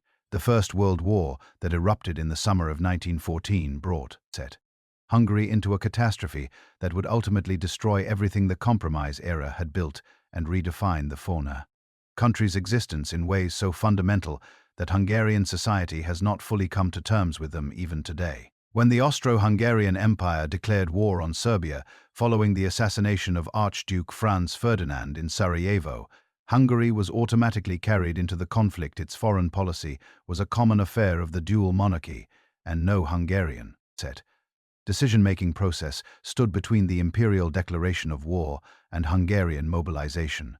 Hundreds of thousands of Hungarian men were called into the armies of the empire and sent to the various fronts that rapidly opened across Eastern Europe, the Balkans, and eventually Italy. The early months of the war brought some of the most horrifying experiences the Hungarian army endured. The campaigns in Galicia against the Russian army in the autumn of 1914 were catastrophically costly. Austro-Hungarian forces suffering enormous casualties from the combination of Russian numerical strength and serious deficiencies in Austro-Hungarian military planning and equipment that the pre-war years had accumulated. Hungarian regiments that marched east with the confidence of men who expected a short victorious war returned those who returned at all, transformed by the experience of industrial-scale slaughter into something that had no precedent in the military history they had been taught. The home front experienced the war as a progressive deterioration of every aspect of normal life. Agricultural production declined as farm labor was conscripted. Food shortages appeared first in cities and gradually spread to rural areas. Industrial production was redirected toward military needs at the cost of civilian consumption. Inflation eroded the purchasing power of wages. Women who had entered the workforce to replace absent men found themselves managing simultaneously the demands of factory or office work and the needs of households deprived of male earners. Social tensions that the prosperity of the compromise era had partially masked became sharper as hardship intensified and as the gap between those who were suffering and those who were not, between the front and the home front, between the poor and the wealthy, became increasingly visible. Politically, the war accelerated the decay of the constitutional structures of the dual monarchy. The Hungarian Parliament continued to function formally, but the emergency powers of wartime governance substantially bypassed it. The balance between Vienna and Budapest that the compromise had carefully maintained was distorted by the unequal distribution of the war's burdens and by the growing Hungarian perception that the common military command made decisions without adequate regard for Hungarian interests or lives. The long-serving Prime Minister István Tisza, who had actually opposed the rush to war in the fateful cabinet meetings of July 1914, but then committed himself fully to the war effort once the decision was made, became the political symbol of the wartime Hungarian government, increasingly unable to address the catastrophic deterioration he was presiding over. The final military collapse in 1918 happened with a speed that shocked even those who had been predicting it. The simultaneous crumbling of the German, Austro-Hungarian, Ottoman, and Russian empires in the last year of the war represented the most comprehensive transformation of the European political order since the Napoleonic era. For Hungary, the collapse of the dual monarchy was not just a military defeat, it was the dissolution of the entire political framework within which the kingdom had existed for half a century, the sudden disappearance of the international structures and relationships that had given Hungarian statehood its context and security. Mihály Károlyi, who formed a democratic government in the chaos of October and November 1918, brought genuine good intentions to an impossible situation. He believed or hoped that democratic credentials and a clear break from war policies of the old regime would earn sympathy from the victorious Allied powers. He granted civil liberties, initiated land reform, and sought to negotiate a reasonable peace settlement. These efforts were genuine, but they proved completely ineffective in influencing the Allied approach to Hungary's fate. The peace settlement was being shaped by forces' territorial claims from Hungary's neighbors, strategic Allied interests, Wilsonian principles about national self-determination applied selectively and inconsistently. That had nothing to do with the goodwill or democratic character of the Hungarian government. Into the political vacuum created by Károlyi's inability to defend Hungary's territorial integrity against the advancing armies of Romania, Czechoslovakia, and Yugoslavia stepped the communist movement led by Béla Kun. The brief, chaotic Hungarian Soviet Republic that Kun led in the spring and summer of 1919, imitating the Bolshevik model that had succeeded in Russia and hoping that the world revolution would arrive to rescue it, lasted only a few months before being destroyed by Romanian military intervention and internal collapse. It left behind a legacy of both romantic revolutionary symbolism and practical disaster that complicated Hungarian politics for decades. The Treaty of Trianon, signed in June 1920, imposed on Hungary terms of a severity that bordered on the extreme even by the harsh standards of the Paris Peace Conference. Hungary lost approximately two-thirds of its pre-war territory and about 40% of its ethnic Hungarian population, who found themselves citizens of Czechoslovakia, Romania, Yugoslavia, and Austria against their will. The new borders were drawn according to multiple criteria: ethnic composition, strategic considerations, Economic set. Viability, the strength of various national lobby groups in Paris, and they consistently worked to Hungary's disadvantage. Historic regions that had been part of the Hungarian kingdom for centuries, Transylvania, Slovakia, Croatia, Slavonia, the Vojvodina, were transferred to neighboring states, taking with them not only their non-Hungarian populations, but also their Hungarian minorities, their economic resources, and the cultural and historical associations that had made them integral parts of Hungarian civilization for a millennium. The psychological impact of Trianon on Hungary was profound and enduring in ways that are difficult to overstate. The treaty did not merely redraw borders. It amputated limbs from the body of the nation, it separated Hungarian speakers from Hungary, divided ancient communities, and reduced a country that had thought of itself as a significant European power to a small landlocked state with limited resources and a deeply wounded sense of self. Nem nem soha. No, no, never, became the national slogan, expressing the absolute refusal to accept the settlement as legitimate or permanent. Maps showing Hungary's pre-Trianon territory hung in schools, offices, and homes across the country. The revision of Trianon became the organizing principle of Hungarian foreign policy for the entire interwar period. A national obsession that shaped every political calculation and colored every international relationship. The Hungary that emerged from the catastrophes of the First World War, the Communist Revolution, and the Treaty of Trianon was a country shattered in multiple dimensions simultaneously, territorially, economically, socially, and psychologically. The political system that stabilized it for the following 2 decades was the regency of Miklós Horthy, a conservative, authoritarian, and deeply nationalist administration that shaped Hungarian life from 1920 until the German occupation of 1944, with a mixture of pragmatism, social conservatism, and an overriding obsession with territorial revision that ultimately led the country into catastrophic alliance with Nazi Germany. Horthy himself was a complex figure, a former admiral of the Austro-Hungarian fleet, deeply conservative in his social views, committed to the traditional authority of the church and the nobility, genuinely patriotic in his attachment to Hungary, but without the political wisdom to navigate the dangerous currents of interwar European politics successfully. His regime was authoritarian, without being fully totalitarian. In the early years it held elections, maintained a parliament, and preserved certain forms of press freedom while simultaneously manipulating the electoral system, restricting genuine opposition, and ruling through a combination of personal authority and conservative elite consensus. It was not Nazi Germany, but it was not a democracy either. The social character of the Horthy regime was shaped by the composition of its core constituency, the displaced nobility and gentry who had lost their estates in the ceded territories, the military, officers who had returned from the war with strong nationalist convictions and limited civilian prospects, the Catholic Church hierarchy, and the conservative landed classes who feared the social transformations that war, revolution, and economic disruption had threatened. For these groups, Horthy's Hungary represented the preservation of a social order that was under threat from multiple directions: from communism, from the demands of the rural poor for land reform, from the cultural modernism that had been advancing in Budapest before the war, and from the unacceptable fact of Trianon. Economic recovery was the regime's most pressing practical challenge. The Hungary left by Trianon had lost vital agricultural regions to Romania, important industrial areas to Czechoslovakia, and key railway and communication infrastructure to various neighboring states. The economy had to be substantially reconstructed on the basis of what remained, which was genuinely constrained. International loans negotiated through the League of Nations provided some relief in the early 1920s, stabilizing the currency after extreme inflation and providing capital for reconstruction. Agricultural production expanded on the still fertile Great Plain. Some industrial development occurred, particularly in Budapest and the surrounding region.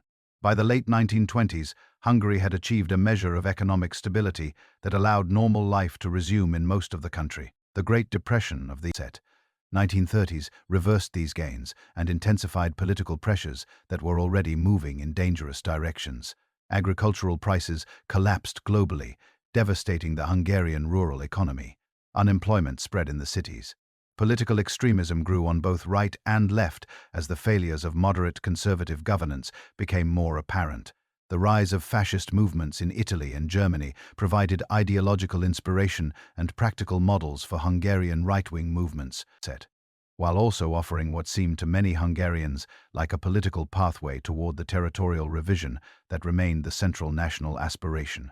Horthy's gradual alignment with Nazi Germany, beginning with economic agreements that revived Hungarian exports and expanded to diplomatic and eventually military cooperation, was driven above all by the calculation that Germany could deliver what the League of Nations had not: revision of Trianon, the First and Second Vienna Awards, which Germany and Italy arbitrated the return of parts of Slovakia, Subcarpathian Ruthenia, and northern Transylvania to Hungary, seemed to vindicate this calculation. The Hungarian troops who marched into these territories were greeted as liberators by many of the ethnic Hungarians who had been living under Romanian and Czechoslovak rule, and the popular celebration in Hungary was genuine and intense. The apparent success of alignment with Germany made it politically very difficult to articulate the deeper dangers of that alignment. When Hungary entered the Second World War, sending troops to participate in the invasion of Yugoslavia in April 1941, and then committing larger forces to the German invasion of the Soviet Union, the immediate costs seemed manageable. The campaign against Yugoslavia lasted days and brought territorial gains. The early stages of the Eastern Front campaign suggested the kind of rapid German victory that would allow Hungarian troops to return home, without excessive losses. These expectations proved horribly wrong. The Hungarian Second Army, deployed on the Don River in the winter of 1942 to 1943, was catastrophically destroyed in the Soviet counteroffensive that also annihilated the German Sixth Army at Stalingrad. Tens of thousands of Hungarian soldiers died in the brutal Russian winter, a loss comparable in its generational impact to the disasters of the First World War. The Holocaust in Hungary represents a chapter of such extreme tragedy that it requires careful attention beyond the broader narrative of the war. Hungarian Jews had been part of Hungarian society for centuries, contributing to the country's economic, intellectual, and cultural life in ways far out of proportion to their numbers. They had been prominent in commerce, finance, medicine, law, journalism, the arts, and the sciences. Anti-Jewish legislation had been introduced beginning in 1938, progressively restricting the civil rights, employment, opportunities, and economic activity of Jewish Hungarians, but until 1944, the mass murder that had already consumed Jewish communities across Nazi-occupied Europe had not been implemented in Hungary. The German occupation in March 1944, executed because Hitler feared Hungary might seek a separate peace with the Allies, ended this relative exception with terrible speed. Working with Hungarian collaborators and deploying the same administrative machinery that had been used across occupied Europe, the Nazis and their Hungarian partners implemented the deportation of the forming majority of Hungarian Jews to Auschwitz-Birkenau within a matter of weeks. The speed and scale of this operation, concentrated primarily between May and July 1944, meant that more than 400,000 Hungarian Jews were murdered in a period of just a few months. The cultural, social, and demographic devastation to Hungarian Jewish communities was irreversible. The moral complicity of significant parts of the Hungarian state apparatus in this crime has remained a source of difficult historical reckoning that Hungary continues to confront. Horthy's late and partial intervention to halt deportations, stopping them before they had consumed the Budapest Jewish community, saved some lives, but cannot significantly mitigate the responsibility of the system he had created and led. His subsequent attempt to negotiate an armistice with the Soviet Union when the military situation had become obviously hopeless was precisely the kind of action that German intelligence had been watching for. The German response was swift and violent. Operation Panzerfaust installed the Arrow Cross, Hungary's Nazi equivalent fascist movement, in power, and Horthy was removed to captivity in Germany. The Arrow Cross regime that ruled Budapest's remaining territory through the brutal siege of the winter of 1944 to 1945 added further horrors to a country already devastated beyond any previous experience. The Hungary that emerged from the Second World War was a country of ruins, grief, and fundamental uncertainty about its own future. Budapest, one of the most beautiful cities in Europe, had been reduced to rubble by months of siege. Bridges were destroyed, buildings gutted, infrastructure shattered. The human losses of the war soldiers killed on multiple fronts, civilians killed in bombing and fighting, Jews murdered in the Holocaust, Hungarians expelled from surrounding countries in the post-war ethnic cleansing that reshaped Central Europe had depleted the population by hundreds of thousands and left communities and families broken in ways that would take generations to heal. Into this devastation came the Soviet Red Army as liberators from Nazi occupation, in one sense, but also as the force that would determine Hungary's political future in ways that had nothing to do with what Hungarians themselves might choose. The Soviet Union's strategic interest in Hungary was clear. It would not tolerate an independent, non-communist government on its western frontier. The presence of Soviet troops provided the framework within which Hungarian politics would be conducted in the following years, and the direction of that politics, however complex and contested in the short term, was never genuinely in doubt. The communist takeover of Hungary was not instantaneous. For several years after 1945, Hungary maintained the forms of multi-party democracy. The Independent Smallholders Party winning the 1945 elections convincingly and forming a government that attempted to manage the country's reconstruction in cooperation with the communist-dominated coalition partners that Soviet pressure required. But the Hungarian Communist Party, led by Matthias and backed by Soviet support, was never content to remain a junior partner in a genuinely democratic system. Rákosi's method, the salami tactics of progressive elimination of opponents, proved devastatingly effective. One by one, parties, organizations, and individuals that might constitute effective opposition were dissolved, discredited, arrested, or forced into exile. By 1948, the communist consolidation was essentially complete. The People's Republic of Hungary was proclaimed. The party, renamed the Hungarian Working People's Party, controlled all significant political, economic, and cultural institutions. The church hierarchy had been broken, most dramatically through the show, trial, and imprisonment of Cardinal Mindszenty. Independent press, civil organizations, and political opposition had been eliminated. The country had been transformed from a nominally democratic state into a fully Stalinist one-party system, operating under the direct oversight of Soviet advisors who were embedded in every significant institution.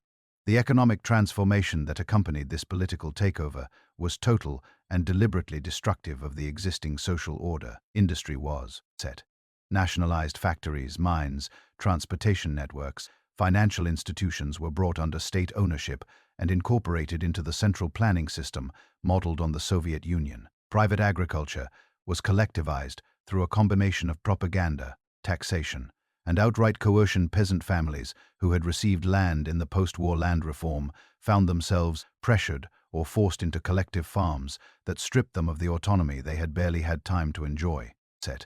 The pace of industrialization, driven by Rákosi's determination to build socialism visibly and rapidly, was reckless, prioritizing heavy industry and producer goods at the expense of consumer welfare in ways that created chronic shortages of basic necessities. The political terror that accompanied this economic transformation was systematic and pervasive. The RVH, the state security apparatus, guided by Soviet advisors, conducted arrests, interrogations, and show trials on a massive scale. The targets were not only obvious enemies of the regime, but also former communists, military officers, church figures, intellectuals, and ordinary citizens whose loyalty was considered doubtful. The show trials of prominent figures, including former communist leaders like Laszlo Rojek, who was accused of Titoist conspiracy and executed after confessing under torture, served to demonstrate that no one was safe and that the regime could destroy anyone. Hundreds of thousands of people passed through the judicial and extrajudicial repression of the Rákosi years. The fear that this generated penetrated every corner of Hungarian society, creating a climate of mutual suspicion and self-censorship that was among the regime's most durable achievements. By the mid-1950s, the combination of economic misery, political terror, and cultural suffocation had created a pressure inside Hungarian society that was building toward explosion. The death of Stalin in 1953 and the subsequent political changes in the Soviet Union provided the first crack in the apparently solid wall of Stalinist control. Rákosi was pressured by Moscow to allow his reformist rival Imre Nagy to serve as prime minister for a period, and Nagy's relatively open approach, his criticism of past abuses, His promises of economic reform, his less confrontational style, provided a brief experience of what a different communist Hungary might feel like. But Rákosi maneuvered Nagy out of power in 1955, and the reimposition of harder-line policies intensified frustration among exactly the frustrations of society: students, intellectuals, writers most likely to act on it. The revolution that began on the 23rd of October 1956 was not planned. It grew from a student demonstration in Budapest called "In Solidarity with Polish Reform" movements and in support of a list of demands, including the withdrawal of Soviet troops, free elections, freedom of the press, and the return of Imre Nagy as Prime Minister, that expressed the accumulated grievances of a society pushed beyond its tolerance. The demonstration began peacefully, but when security forces fired on crowds attempting to enter the state radio building, the situation transformed within hours into a popular uprising of extraordinary scope and passion. Workers joined students. Soldiers defected to the revolutionary side. Factory workers formed councils that took control of workplaces. The entire apparatus of the communist state seemed for a few days to be dissolving.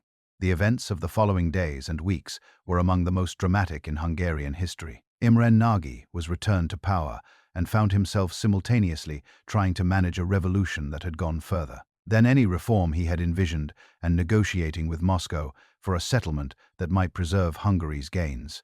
Soviet troops stationed in Hungary initially deployed in a limited intervention that met fierce resistance from Budapest street fighters armed with Molotov cocktails, and the righteousness of their cause were temporarily withdrawn. For a few extraordinary days, Hungary appeared to be achieving something unprecedented, a genuine national revolution that was pushing back Soviet power through force and popular will. Nagy's government, swept along by the momentum of the revolution, announced Hungary's withdrawal from the Warsaw Pact and its declaration of neutrality, a step of extraordinary boldness that directly challenged the Soviet definition of its security sphere.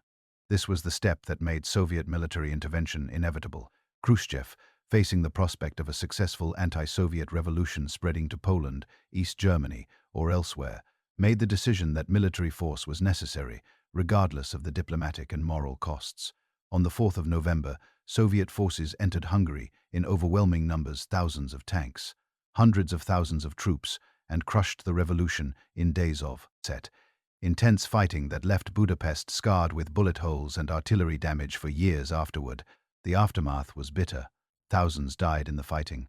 Approximately 200,000 Hungarians, a remarkable number, representing a significant proportion of the educated and active population, fled across the Austrian border in the weeks after the revolution's defeat, creating one of the largest refugee flows in Cold War European history. Imre Nagy, who had taken refuge in the Yugoslav embassy, was eventually lured out by promises of safe conduct, arrested, secretly tried, and executed in 1958.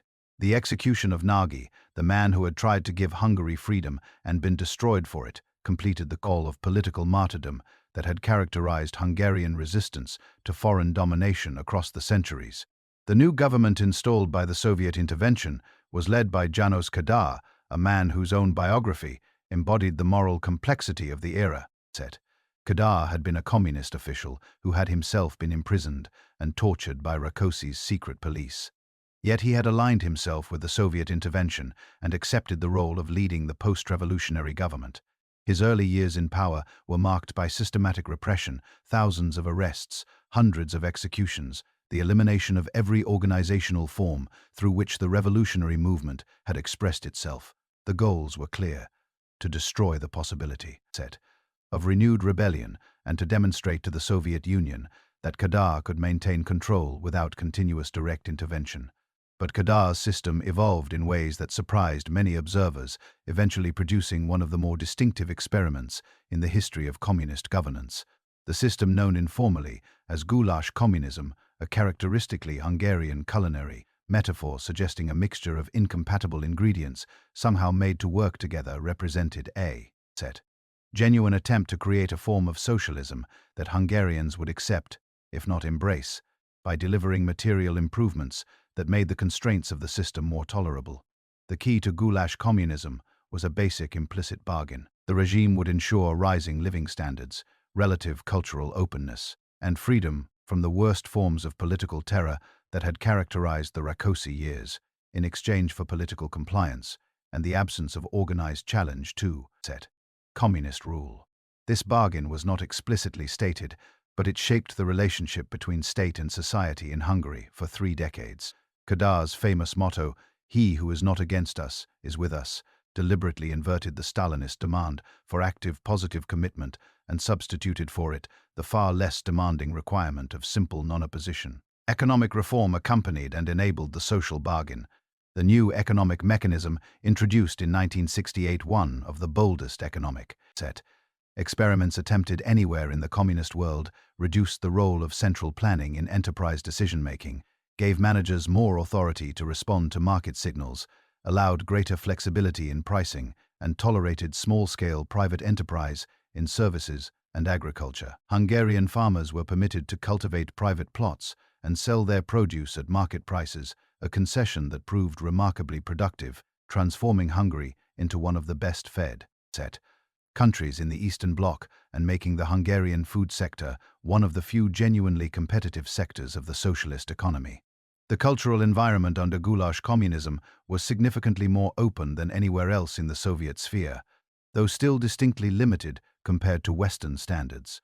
Hungarian cinema became internationally recognized for films of genuine artistic ambition that managed, within the ideological constraints of the system, to explore themes of historical truth, individual conscience, and social reality that official ideology would have preferred to suppress. Hungarian literature, including works by writers like György Konrad and Péter Esterházy, developed a sophisticated engagement with both the Hungarian literary tradition and international modernism that gave it a genuinely European character. Jazz was tolerated, Western popular music was accessible, and a consumer culture modest by Western standards but substantial by Eastern Bloc ones developed in Budapest and other cities. International engagement expanded carefully within the limits of Soviet tolerance. Hungary participated in the Helsinki process that produced the 1975 Accords on Human Rights and Security in Europe. Trade with Western Europe grew, bringing both hard currency and economic dependencies that would later contribute to the debt crisis of the 1980s. Western tourists came to Hungary in significant numbers, attracted by its relative openness and the genuine cultural attractions of Budapest. These contacts, economic, cultural, and human, gradually created connections to the Western world that made Hungary's eventual turn toward liberal democracy easier to navigate than the same transition in countries that had been more thoroughly isolated. The end of Guláš communism came from the convergence of economic and political pressures that Kadar's system proved incapable of managing. The foreign debt accumulated through the 1970s and 1980s, borrowed to finance the consumer welfare that made the social bargain work, reached unsustainable levels by the mid-1980s. Austerity measures required to service the debt undermined living standards and eroded the implicit bargain's central premise. The economic model that had distinguished Hungary from its neighbors was visibly failing. Political legitimacy, always dependent on economic performance rather than genuine consent, declined accordingly. Mikhail Gorbachev's reforms in the Soviet Union, glasnost, and perestroika provided both inspiration and practical permission for change. When it became clear that Moscow would not intervene militarily to preserve communist governments in Eastern Europe, the calculus of every actor in Hungarian politics changed simultaneously. Reform-minded communists who had been waiting for an opening moved decisively. Opposition groups that had been operating at the margins of legality began organizing openly. The Hungarian Socialist Workers' Party, understanding that its monopoly on power was unsustainable, entered negotiations with opposition. Groups in the Round Table talks of 1989 that produced a framework for peaceful democratic transition. The symbolic moment that resonated most powerfully with Hungary's own history came in the summer of 1989, when the government of Prime Minister Miklós Németh made the decision to dismantle the electronic barriers on the Austrian border. The Iron Curtain, that visible, physical manifestation of the division of Europe, was removed section by Hungarian border guards. When East Germans, who had been gathering in Hungary in hopes of reaching the West, were allowed to cross freely into Austria, the consequences cascaded far beyond Hungary's borders. The breach in the Iron Curtain contributed directly to the pressures that led to the fall of the Berlin Wall. A few months later, Hungary's quiet act of humanitarian courage had set in motion events that transformed the entire continent.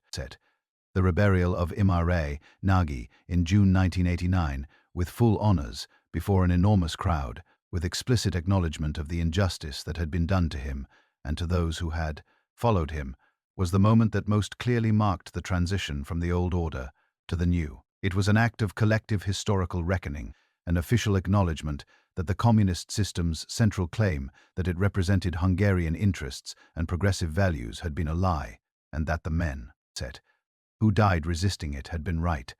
The young Viktor Orbán, speaking at the ceremony as a representative of the emerging opposition, called directly for free elections and the withdrawal of Soviet troops, demands that would have meant prison only a year before. Free elections in the spring of 1990 brought to power a coalition led by the Hungarian Democratic Forum, a center-right movement that had emerged from the intellectual opposition circles of the 1980s. The transition was peaceful, conducted through legal processes, and produced a genuine transfer of power from the communist system to a democratically elected government, a remarkable achievement given the depth of the transformation required and the speed at which it occurred. Hungary became the first post-communist state in Eastern Europe to complete its democratic transition through entirely legal and peaceful means. The following years were difficult in the ways that all transitions of such magnitude are difficult. The shift to a market economy brought unemployment, factory closures, and the elimination of the social protections that had existed under communism. New political parties competed in an environment where the rules of democratic competition had to be learned simultaneously by everyone. Corruption, always present under communism, now operating in a new and less controlled environment, presented serious challenges to the creation of the rule of law state that democratic transition required. But the fundamental direction was clear and generally well supported. Hungary negotiated its way toward membership in NATO, which it achieved in 1999, and toward membership in the European Union, which it achieved in 2004. Both of these achievements represented the fulfillment of the aspiration that had motivated the democratic transition from the beginning, to belong fully to the community of European democracies, to participate in the political and economic structures that had brought peace, prosperity to Western Europe, and to leave behind definitively the world of Soviet occupation and Cold War division. The Hungary of the early 21st century is a country shaped by all of these layers of history, simultaneously by the legacy of St. Stephen's Christian kingdom and the Golden Bull's constitutional tradition, by the trauma of Mohawks and Trianon, by the heroism of 1848 and 1956, by the long decades of communist governance and the peaceful revolution of 1989. Contemporary political debates about sovereignty, national identity, democratic governance, and Hungary's relationship to European institutions all draw, whether explicitly or implicitly, on this deep historical reservoir. The questions that animated Hungarian history across more than a millennium: how to govern a country that sits at the intersection of great power ambitions, how to maintain national identity under pressure from larger and more powerful neighbors, how to balance the claims of individual rights against collective solidarity, how to participate in European civilization without being absorbed by it, have not been definitively answered. They continue to shape the choices that Hungarians make about their politics, their culture, and their place in the world. The full story of Hungary, from the Carpathian steppes to the modern European Union, is a story of extraordinary resilience, a small people, speaking a language found nowhere else in the world except in the far northern forests of Finland and Estonia, who arrived in Central Europe as nomadic warriors and built, over the course of 1,000 years, a civilization of genuine depth, beauty, and endurance. Whatever challenges the future brings, the history that precedes it provides both a foundation and a warning, a record of what this people has survived, and a reminder of what they have lost when they were divided, isolated, or led by those who served purposes other than their own.